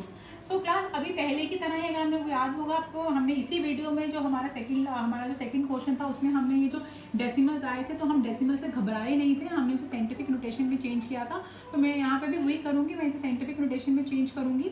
तो यहाँ पे आएगा मेरा 144, और जो ये डेसिमल था ये 4 पॉइंट्स के बाद था, तो ये आ जाएगा मेरे पास 10⁻⁻4 प्लस यहाँ पे आएगा 25, और दैट इज ऑल्सो 10⁻⁻4, पावर आएगी 3/2, ठीक है class. And class now I take a common, मैं यहाँ पे कॉमन यूज कर, मैं कॉमन ले लेती हूँ। यहाँ पे मैं जो 10⁻⁻4 है, 10⁻⁻4 है, इसका कॉमन ले लेती हूँ मैं यहाँ पे। This is 144 and this is 25 and this is 3/2, ठीक है क्लास। सो अभी क्लास हम लोग क्या कर रहे हैं, हम सॉल्व करते जा रहे हैं। हम इस 4 को ऊपर ले जाएंगे तो 10⁻6 बन जाएगा, और जब मैं 144 में 25 ऐड करूँगी तो मेरे पास ये 169 आ जाएगा, और ऊपर पावर जाएगी 3/2, ठीक है। तो अब हम लोग इस साइड को रब कर देते हैं, even I just rub this diagram also, मुझे अभी जरूरत नहीं है मुझे इस डायग्राम की। सो ये इक्वेटोरियल लाइन पे जो मेरे पास 9 × 10⁻6 चला, और ये मेरे पास 169 आया, और 169 किसका स्क्वायर होता है, 13 का स्क्वायर होता है, और इसके ऊपर पावर था मेरे पास 3/2। सो ये 2 से 2 कैंसिल हो गया। सो जो मेरे पास इक्वेटोरियल लाइन आया वो 9 × 10⁻6, और क्या आया 13 का होल क्यूब। सो क्लास आप देख सकते हैं कितने अच्छे से हमने और कितने सिंपल तरीके से हमने ये इतनी कॉम्प्लिकेटेड थिंग को सॉल्व कर लिया, ठीक है। हमने कुछ नहीं किया, हमने सिर्फ पॉइंट्स हटा के साइंटिफिक नोटेशन में चेंज किया। साइंटिफिक नोटेशन में चेंज करने के बाद क्लास मैंने -4 कॉमन लिया, जो वैल्यूज आई उन्हें ऐड किया और ऐड करके देखा कि ये 13 का स्क्वायर था, तो ये स्क्वायर से ये स्क्वायर कटा, तो ये सिर्फ क्यूब रह गया। और 13 का जो क्यूब होता है, 13 का जो क्यूब होता है दैट इज, जो क्यूब होता है 13 का, वो हमारे पास क्या होता है, दैट इज योर 2197। अब 9 को डिवाइड करेंगे 2197 से, तो हमारे पास जो वैल्यू आएगी वो आएगी 0.004096 इंटू, ठीक है, इंटू 10⁻⁶, ठीक है, इंटू 10⁻⁶। सो अब क्या करेंगे क्लास, हम इस टर्म को साइंटिफिक नोटेशन में कन्वर्ट करेंगे। सो इस टर्म को साइंटिफिक नोटेशन में कन्वर्ट करने के लिए हम ये पॉइंट्स 3 पॉइंट्स पीछे लेके जाएंगे, तो ये बनेगा 4.096 इंटू 10⁻³ और यहाँ पे है 10⁻⁶। तो ये जब हमारे पास -3 में से 6 जाएगा तो वी ओनली लेफ्ट विद 10⁻3। तो ये मेरी आ गई इलेक्ट्रिकल फील्ड, ठीक है, इक्वेटोरियल लाइन पे। सो ये जो 10⁻³ आया है, हम इसे क्या बोल सकते हैं, ठीक है, हम लोग उसे किलो भी बोल सकते हैं, तो we can write 4.096 kilo newton per coulomb.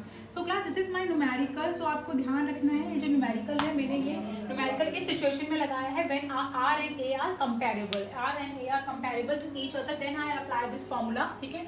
जो मेरा नेक्स्ट क्वेश्चन है उसमें मैं ऐसी सिचुएशन क्रिएट करूंगी जहां हम लोग स्पेशल केस अप्लाई करेंगे, जहां पे आर जो बहुत बड़ा होगा ए से। तो मेरा next question is depend upon the special case. So आप प्लीज उस क्वेश्चन को भी देखिए, that makes your concept more clearer. So मुझे लग रहा है कि टाइम के साथ जैसे न्यूमेरिकल हम करते जा रहे हैं, आपके कॉन्सेप्ट क्लियर होते जा रहे हैं। मुझे बहुत अच्छा लग रहा है कि आपके न्यूमेरिकल्स क्लियर हो रहे हैं। And class student this is our next question. So in this question we are going to apply the direct formula of special case, ठीक है, बट यहाँ हम देखेंगे कि हम स्पेशल केस का फॉर्मूला क्यों लगा रहे हैं, why we are applying so, ठीक है क्लास। तो हमने यहाँ पे क्या किया था, हमारा जो फॉर्मूला था एक्चुअली वो क्या था, हमारा इक्वेटोरियल लाइन का formula, that is 1/4πε0 P/r² plus a² 3/2। So in special case we have taken that r is very greater than a। so हमने क्या किया था, r² प्लस a² 3/2 में से हमने a² को नेगलेक्ट कर दिया था। तो so we are just left with r² raised to power 3/2, 2 से 2 cancel, so we get r raised to power 3। सो जिससे मेरा स्पेशल केस में अंदर मेरा फॉर्मूला बना था 1/4πε0 P/r³। So if I follow the condition, तो कंडीशन क्या होनी चाहिए, r must be greater than a। So class अभी क्वेश्चन में क्या क्या गिवन है हमें, हम इसकी बात कर लेते हैं। What is the things they have given in a question. So question में क्या क्या गिवन है हमें, क्वेश्चन में हमारे पास 2 चार्जेस हैं। एक चार्ज है हमारे पास +2 माइक्रोकूलम का, दूसरा चार्ज है हमारे पास -2 माइक्रोकूलम का, और इनके बीच का जो डिस्टेंस है 2a है, दैट इज माई 10 सेंटीमीटर, ठीक है। सो अभी हम एक इक्वेटोरियल लाइन है, इक्वेटोरियल पॉइंट है जो 50 सेंटीमीटर अवे है from the mid point, that is 50 centimetre away. तो हमें उस पर क्या निकालनी है, हमें इलेक्ट्रिकल फील्ड निकालनी है। तो इन सब चीज़ों को जो मैं ड्रॉ करती हूँ, so I have two charges। My first charge is +2 microcoulomb, my second charge is -2 microcoulomb, ठीक है, और इन दोनों के बीच में जो डिस्टेंस है दैट इज 10 सेंटीमीटर, ठीक है। तो अभी हमें क्या करना है, सेंटर से हमें एक पॉइंट लेना है जो 50 सेंटीमीटर पे, 50 सेंटीमीटर पे। There I have to find out the electric field because of this 2 charges. Fine class, so I hope it is clear to you. So अभी क्लास हम ये हमारे पास 2a 10 सेंटीमीटर है, तो a का वैल्यू हो जाएगा 5 सेंटीमीटर। 5 सेंटीमीटर को कन्वर्ट करेंगे मीटर में, सो इट इज 10⁻⁻2 मीटर, ठीक है, जो क्या बनेगा मेरे पास 0.05 मीटर। और r जो है दैट इज 50 सेंटीमीटर, मीटर में कन्वर्ट करते हैं तो मेरे पास ये क्या बनेगा 0.5 मीटर। सो अगर मैं r और a की वैल्यू देखूँ, ठीक है, this is the value of r and this is the value of a। So if I see it's value, so r बड़ा है, r की वैल्यू है 0.5 और a है 0.05, तो a की वैल्यू बहुत छोटी है r as compare to r। तो a की वैल्यू है वो बहुत छोटी है as compare to r। So I will not follow this formula, I will going with this formula, क्योंकि यहाँ पे जो कंडीशन है वो बिल्कुल फॉलो हो रही है कि जो r है that is greater than a। सो जो मेरा फॉर्मूला बनेगा क्लास, वो क्या बनेगा यहाँ पे 1/4πε0 P/r³। हम r p की वैल्यू डालेंगे, ठीक है, p की वैल्यू डालेंगे, that is Q into 2A और मेरा जो R क्यूब है, ठीक है, उसका भी वैल्यू डालेंगे, पर पहले सब एक साथ सबकी वैल्यू डाल देते हैं हम लोग। तो अभी मेरे पास 1/4 पाई एप्सिलॉन नॉट का वैल्यू है 9 इंटू 10⁻⁹। चार्ज की वैल्यू है मेरे पास 2 माइक्रो 10⁻⁻6 और 2A कितना था मेरे पास 10 सेंटीमीटर में है, तो मीटर में कन्वर्ट करने के लिए इसे 10⁻⁻2 से मल्टीप्लाई कर देते हैं, सो ये मीटर में हो जाएगा। सो इट्स 10 इंटू 10⁻⁻2 मीटर चाहे नहीं लिखें चलेगा। और नीचे R क्यूब है जो मेरे पास आएगा सिर्फ 0.5 का whole cube.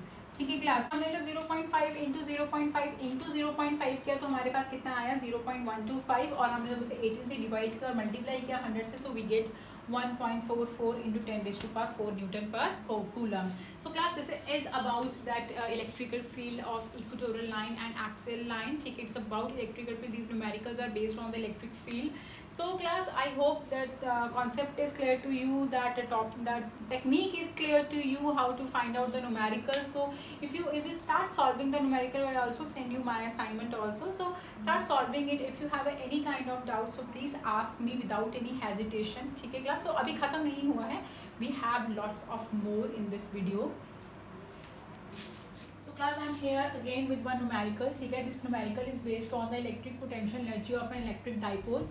Although this topic is very simple, but I just want to grab your attention towards this numerical because ये numericals के ऊपर पिछले 2 सालों से numerical कुछ क्वेश्चन पुट कर रही है। ठीक है, और हमें क्या होता है जब हम क्वेश्चन पढ़ते हैं तो हमें इस आर्टिकल का फॉर्मूला याद नहीं आता है, हमें इस टॉपिक का फॉर्मूला याद नहीं होता है क्योंकि हमने कभी इसका न्यूमेरिकल प्रैक्टिस नहीं किए होते हैं।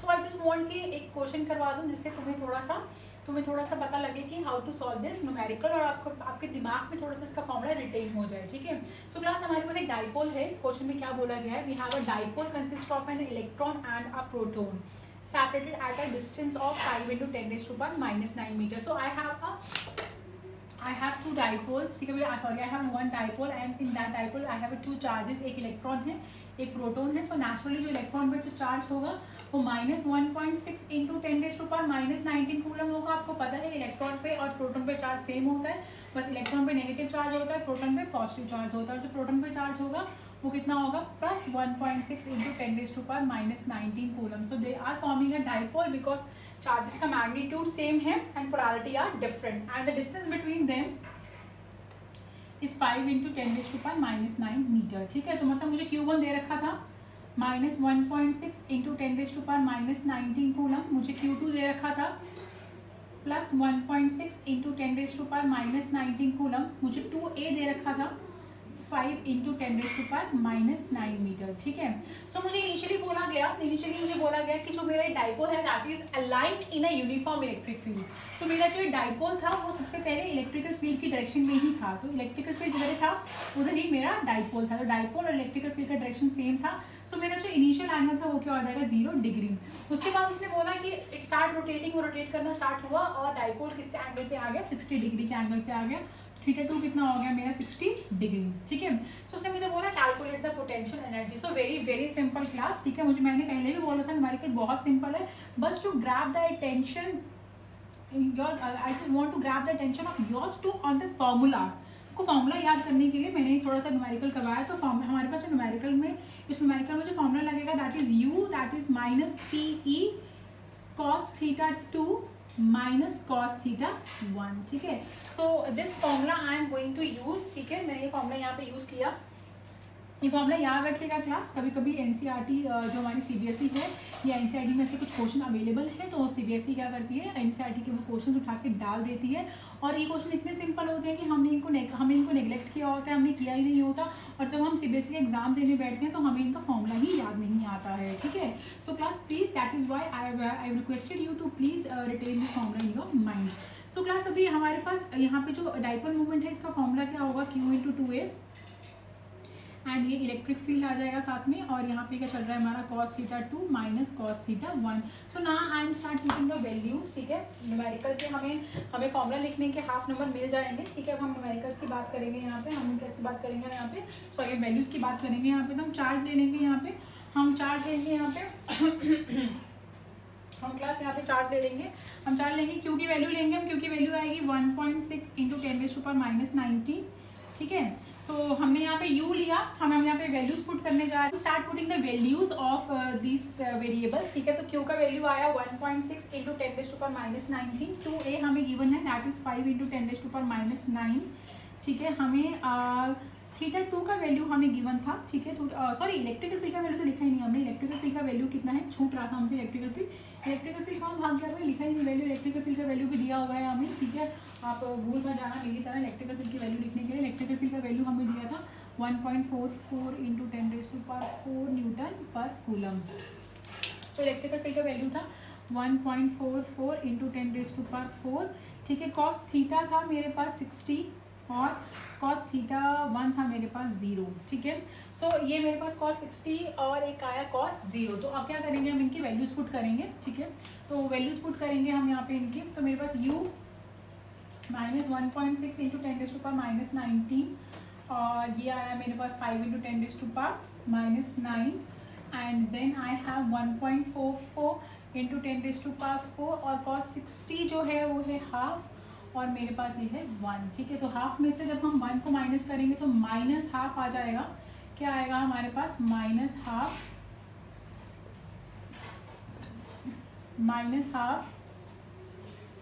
तो हमारे पास ये हाफ था, हाफ में से हमने माइनस किया 1, तो हमारे पास आएगा माइनस हाफ। तो पहले मैं वैल्यू लिख देती हूँ, minus 1.6 into 10⁻19 into 5 into 10⁻9 multiply by 1.44 into 10⁻4।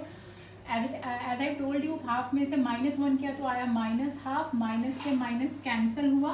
तो जब ये पूरा सॉल्व किया तो सॉल्व करके मेरे पास जो आंसर आया वो आया 5.76 into 10⁻24 joules. So this much amount of energy required to change the direction of the given dipole from 0 degree to 60 degree. तो आई होप आपको पता लग गया कि इतनी एनर्जी लगी, ठीक है। जूल्स लिखा मैंने, इतनी एनर्जी लगी उस डाइपोल को अपनी डायरेक्शन 0 डिग्री से 60 डिग्री तक चेंज करने के लिए, ठीक है क्लास। सो अभी हम इसके ऊपर एक और न्यूमेरिकल करेंगे, but that numerical is totally based on the NCERT numerical. We are come with one more numerical, ठीक है। और इस न्यूमेरिकल के ऊपर आप देखेंगे मैंने कुछ रेड लाइन से कुछ हाईलाइट्स किया हुआ है, क्योंकि इस न्यूमेरिकल में कुछ एक थोड़ा सा डिफरेंट बात है। तो वो डिफरेंट चीज़ मैं आपके साथ डिस्कस करना चाह रही हूँ, तो ठीक है। So let's proceed towards a numerical. So numerical क्या बोल रहा है, a molecule of a substance has a permanent electric dipole moment. So एक मॉलिक्यूल है, ठीक है, उसका एक सब्सटेंस का एक मॉलिक्यूल है, एक सब्सटेंस है मेरे पास, उसका एक मॉलिक्यूल है, उसकी परमानेंट इलेक्ट्रिक डाइपोल मोमेंट है, कितनी है, 10⁻⁻29 कूलम मीटर, ठीक है। A mole of its substance is polarised, उसका उस सब्सटेंस का एक मोल जो है वो पोलराइज्ड हो गया है। कैसे पोलराइज्ड हुआ, कब पोलराइज्ड हुआ, जब हमने उसको एक स्ट्रॉन्ग इलेक्ट्रिक फील्ड के अंदर रखा, तो वो इलेक्ट्रिकल फील्ड थी 10⁻6 वोल्ट पर मीटर। और क्लास ये जो वोल्ट पर मीटर है, जो नई ऐसा यूनिट आपको दिखने को मिले, usually I am writing Newton per coulomb over here, पर जो मैंने यहाँ पे एक नई फील्ड लिख दी है वोल्ट पर मीटर, ये सेकंड चैप्टर में आपको क्लियर हो जाएगी कैसे आई है, आपको बता देती हूँ मैं। इलेक्ट्रिकल फील्ड का एक और फॉर्मूला होता है -dV/dr। सो ये हमारा पोटेंशियल होता है जिसकी यूनिट वोल्ट होती है, और ये डिस्टेंस होता है जिसकी यूनिट मीटर होती है। तो ये बन जाता है वोल्ट पर मीटर, पर ये हमारा कॉन्सेप्ट नेक्स्ट चैप्टर में आएगा। सो अभी फिलहाल हम इसे टच नहीं करेंगे, ठीक है। तो क्लास अभी क्या बोला, अब सिर्फ हमें डाइपोल मोमेंट इलेक्ट्रिकल फील्ड के बारे में बताया। अब उसने बोला the direction of electrical field is suddenly change by an angle theta that is equal to 60 degree. So हमारे पास जो इलेक्ट्रिकल फील्ड है वो एकदम से चेंज हो गए, कितने एंगल पे चेंज हुए, 60 डिग्री पे। So now it's tell us to calculate the heat released in aligning its dipole, ठीक है, along the new direction of its field. So हमें उसने बोला है कि बताओ कितनी हीट रिलीज होगी जब ये जो डाइपोल है, ठीक है, ये इलेक्ट्रिकल फील्ड की न्यू डायरेक्शन में आना चाहेगा। जो न्यू डायरेक्शन क्या है, 60 degree. So this dipole wants to rotate and comes in the new direction of the field, ठीक है। सो क्लास अब आपको समझ नहीं आ रहा है कि मैम ने तो कभी कोई हीट रिलीज के बारे में कोई फॉर्मूला बताया ही नहीं है आपको, ठीक है। तो अभी मैं कौन सा फॉर्मूला लगाऊं, कैसे इस क्वेश्चन को सॉल्व करूं, although this question is very simple, ठीक है, बट अभी राइट नाउ आपको समझ नहीं आ रहा है कि you are going to put what formula, ठीक है। तो क्लास मैं आपको थोड़ा पीछे कॉन्सेप्ट की तरफ लेके जाती हूँ। हमने इलेक्ट्रिक पोटेंशियल एनर्जी का कॉन्सेप्ट पढ़ा था, जिसमें हमने क्या किया था, यूनिफॉर्म इलेक्ट्रिकल फील्ड ली थी और उसके अंदर हमने एक डाइपोल रख दिया था। क्या रखा था हमने उसके अंदर, एक डाइपोल रखा था। अब जब ये डाइपोल रोटेट कर रहा था इलेक्ट्रिकल फील्ड के अंदर, तो ये वर्क डन कर रहा था, और वो वर्क डन था वो किस फॉर्म में स्टोर हो रहा था, पोटेंशियल एनर्जी की फॉर्म में, ठीक है। तो ये सेम सिनेरियो यहाँ से भी मैच, इसमें भी मैच कर रहा है। तो हमारे पास ये डाइपोल है, ये डाइपोल क्या है, मूव करना चाहता है किस डायरेक्शन में मूव करना चाहता है, जिस डायरेक्शन में अभी उसके पास नई इलेक्ट्रिकल फील्ड है, ठीक है। तो यहाँ पे डाइपोल भी मूव करेगा, जब डाइपोल मूव करके अपने आप को दोबारा उस नई डायरेक्शन में लेके आएगा, जो इलेक्ट्रिकल फील्ड की जो नई डायरेक्शन है उसमें लेके आएगा, तो वर्क डन करेगा। वो वर्क डन किस में स्टोर होगा, पोटेंशियल एनर्जी में। और वो जो एनर्जी है वो किस फॉर्म में रिलीज होगी, वो एनर्जी रिलीज होगी हीट एनर्जी की फॉर्म में, ठीक है। तो वहाँ से जब हम पोटेंशियल, जितना उस बॉडी के अंदर जितना पोटेंशियल एनर्जी रिलीज होगा, बॉडी अपने अंदर से उतना ही हीट एनर्जी रिलीज करेगी in order to conserve law of conservation of energy. पहले वर्क डन कन्वर्ट हुआ पोटेंशियल एनर्जी में, नाउ द पोटेंशियल एनर्जी जो होगी वो किस में कन्वर्ट होगी, हीट एनर्जी में। जैसे आप भागते हैं तो आपकी बॉडी में क्या आती है, काइनेटिक एनर्जी। आप वर्क डन करते हैं, वो वर्क डन किस फॉर्म में स्टोर होता है, काइनेटिक एनर्जी की फॉर्म में। वो काइनेटिक एनर्जी किस फॉर्म में निकलती है आगे आपकी बॉडी से, हीट एनर्जी की फॉर्म में, ठीक है। जब आप भागते हैं तो यूजली बॉडी गर्म हो जाती है ना, तो भागना इज अ वर्क डन, ठीक है। वो वर्क डन किस फॉर्म में स्टोर हो रहा है, काइनेटिक एनर्जी, और वो काइनेटिक एनर्जी किस फॉर्म में रिलीज हो रही है, हीट एनर्जी की फॉर्म में। तो same concept is applying, we applying over here. तो फिर डाइपोल रोटेट करेगा, अपने आप को इलेक्ट्रिकल फील्ड की डायरेक्शन में लेके आएगा, तो ये पोटेंशियल एनर्जी, इसमें जो वर्क डन होगा वो पोटेंशियल एनर्जी में स्टोर होगा, और वो जो पोटेंशियल एनर्जी होगी, ठीक है, वो किस फॉर्म में रिलीज होगी, हीट एनर्जी की फॉर्म में। तो मेरे पास जो फॉर्मूला लगेगा वो यहाँ पे लगेगा माइनस PE cos थीटा। ये फॉर्मूला हम लोगों ने फाइंड आउट किया था स्पेशल केस के अंदर, ठीक है। तो we are going to apply this formula. But class यहाँ पे अगर आपको ध्यान दें तो यहाँ पे क्या है, आपके पास जो एक पूरा मोल था जो वो सब्सटेंस का पोलराइज्ड हुआ था, ठीक है। पर यहाँ पे जो आपके पास पोटेंशियल एनर्जी निकलेगी वो सिर्फ किसकी निकलेगी, वन एटम की, ठीक है। पर मुझे तो क्या करनी है, पूरी मोल की निकालनी है। सो पूरी मोल की निकालने के लिए मुझे क्या करना पड़ेगा, इसे मल्टीप्लाई करना पड़ेगा एवोगाड्रो नंबर से, ठीक है। तो because this is the potential energy of one atom, ठीक है, वन एटम। अब एक मोल के अंदर कितने एटम्स होते हैं, एक मोल के अंदर एटम होता है 6.023 इंटू 10⁻23। दैट मीन्स तो अब आपके पास जो आपके पास एक एटम इतनी हीट एनर्जी रिलीज करेगा। आपके पास एक मोल में कितने एटम्स हैं, आपके पास एटम है 6.023 इंटू 10⁻23। तो वो पूरा मोल कितनी हीट रिलीज करेगा, जितने ये एटम हीट एनर्जी रिलीज करेंगे। सो एक टॉफी 5 रुपीज़ की है आपके पास, ठीक है। तो आपको 2 टॉफीज खरीदनी है, तो आप क्या करेंगे, 2 × 5, that means you have to spend total 10 rupees, ठीक है। सो ये एक एटम जो है वो इतनी हीट एनर्जी रिलीज कर रहा है, तो number of atoms present in that whole is equal to Avogadro number, because we have only a 1 mole and 1 mole contains a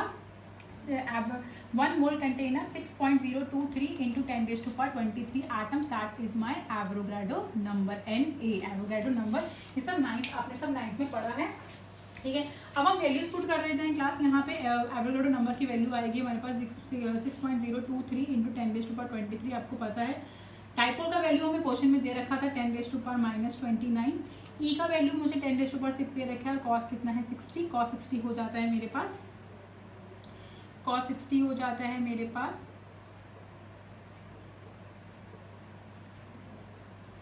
half, ठीक है।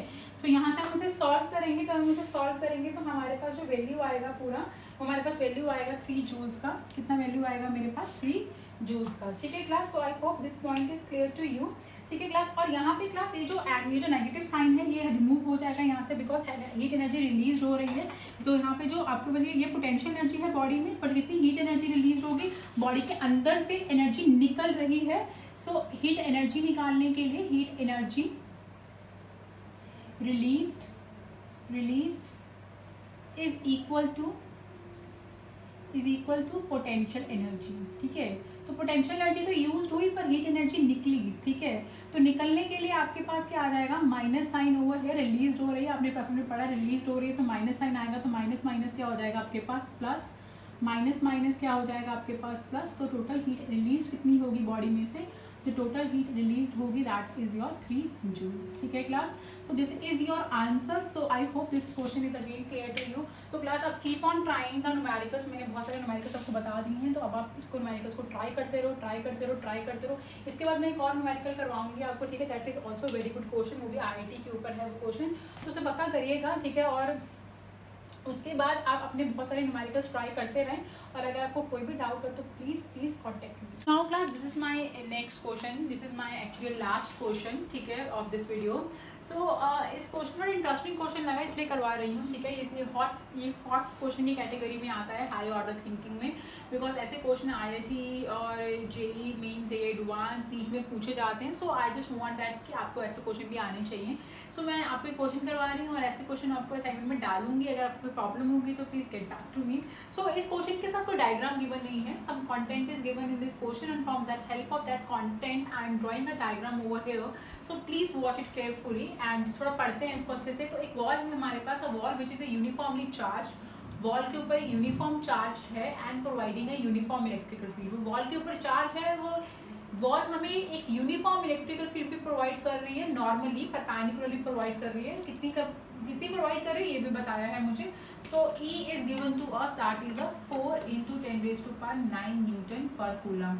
सो डायग्राम के साथ में बना लेते हैं। आई हैव अ वॉल, ठीक है, जिसमें से परपेंडिकुलर डायरेक्शन में इलेक्ट्रिकल फील्ड निकल रहा है, ठीक है। अब निकल रहा है मुझे कैसे पता लगा, क्योंकि यहाँ मुझे इलेक्ट्रिकल फील्ड दे रखी है वो 4 × 10⁹ दे रखी है। That mean the charge on that wall is positive, क्योंकि इलेक्ट्रिकल फील्ड पॉजिटिव है तो चार्ज भी इस वॉल पे क्या होगा, पॉजिटिव होगा, ठीक है। Although the nature of the charge is not given me in the question, but by seeing the value of the electrical field I easily get that कि जो चार्ज होगा वॉल पे वो क्या होगा, पॉजिटिव चार्ज होगा।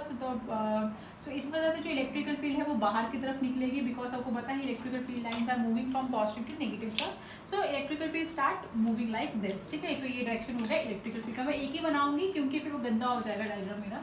आगे मुझे बोला है a charge particle of mass 2 ग्राम। एक चार्ज पार्टिकल है जिसका मास दे रखा है मुझे 2 ग्राम, ठीक है, mass they have given 2 gram, is suspended through a silk thread of length 24 centimetre and stay at a distance of 12 centimeter from a wall. Wow. So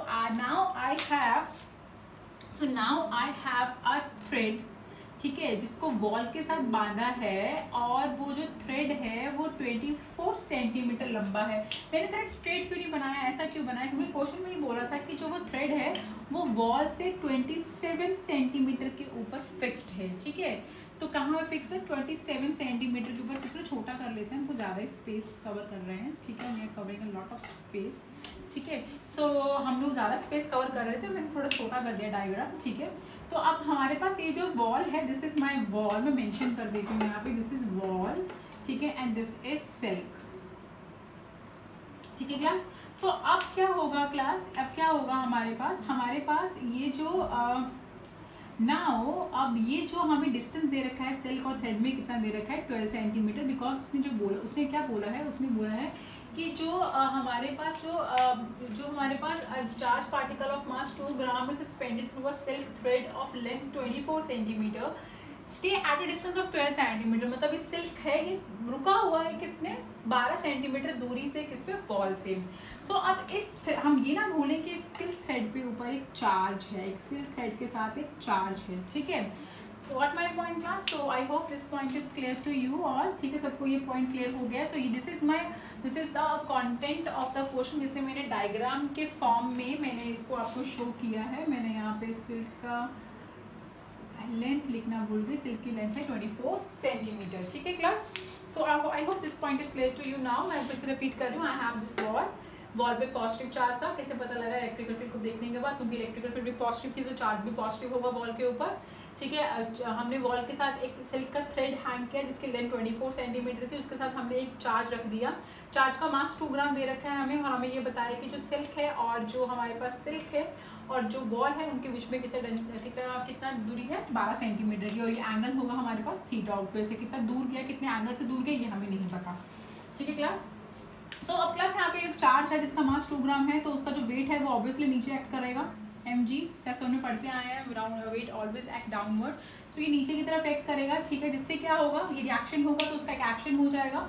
so according to Newton law हमें क्या मिलेगा, एक reaction मिलेगा। Reaction spring पे मिल रहा है, thread पे मिल रहा है, तो वो क्या हो जाएगा, टेंशन में कन्वर्ट हो जाएगा, क्योंकि हमारे पास weight is a form of a force. So हमारे पास जो अगर एक्शन फोर्स है तो रिएक्शन भी फोर्स होगा, रिएक्शन फोर्स है तो एक्शन भी फोर्स होगा। तो यहाँ पे एक्शन फोर्स की टर्म में था तो हमारा रिएक्शन भी फोर्स पे आना चाहिए। तो अभी हम लोग जो रिएक्शन है हमारा वो कहाँ आ रहा है, थ्रेड पे आ रहा है, और जो हमारे पास जब भी फोर्स से थ्रेड पे लगती है तो वो क्या हो जाती है, टेंशन। ठीक है क्लास। सो अब हमारे पास ये जो टेंशन है ये इंक्लाइंड लग रही है, तो हम what I am doing, I am resolving tension. मेरी अपनी टेंशन को हमने तोड़ दिया, रिजॉल्व कर दिया। कितना अच्छा है ना, टेंशन तोड़ दो। ठीक है, टेंशन खत्म कर दो। पर कहाँ खत्म होती है, अभी तो तुम्हें इतनी सारी टेंशन है, इतने सारे क्वेश्चन भेजने वाली हूँ इसके बाद में, तो बहुत सारी टेंशन निकल के आने वाली हैं तुम्हें। सो वो टेंशन खत्म करने के लिए क्वेश्चन अच्छे से देखो, यहाँ पे मैं टेंशन को तोड़ रही हूँ। सो हमने इस टेंशन को दो हिस्सों में तोड़ दिया। सो ये थीटा है, सो ये भी क्या हो जाएगा हमारे पास, दिस इज ऑल्सो थीटा। ठीक है, ये ऑल्टरनेट इंटीरियर एंगल। तो अब इस कंपोनेंट के साथ, टेंशन के इस कंपोनेंट के साथ एंगल फॉर्म हो रहा है, तो ये हो जाएगा टी कॉस थीटा, और ये हो जाएगा मेरे पास टी साइन थीटा। ठीक है class, find it, got it, sorry find it नहीं, got it। ठीक है, okay class।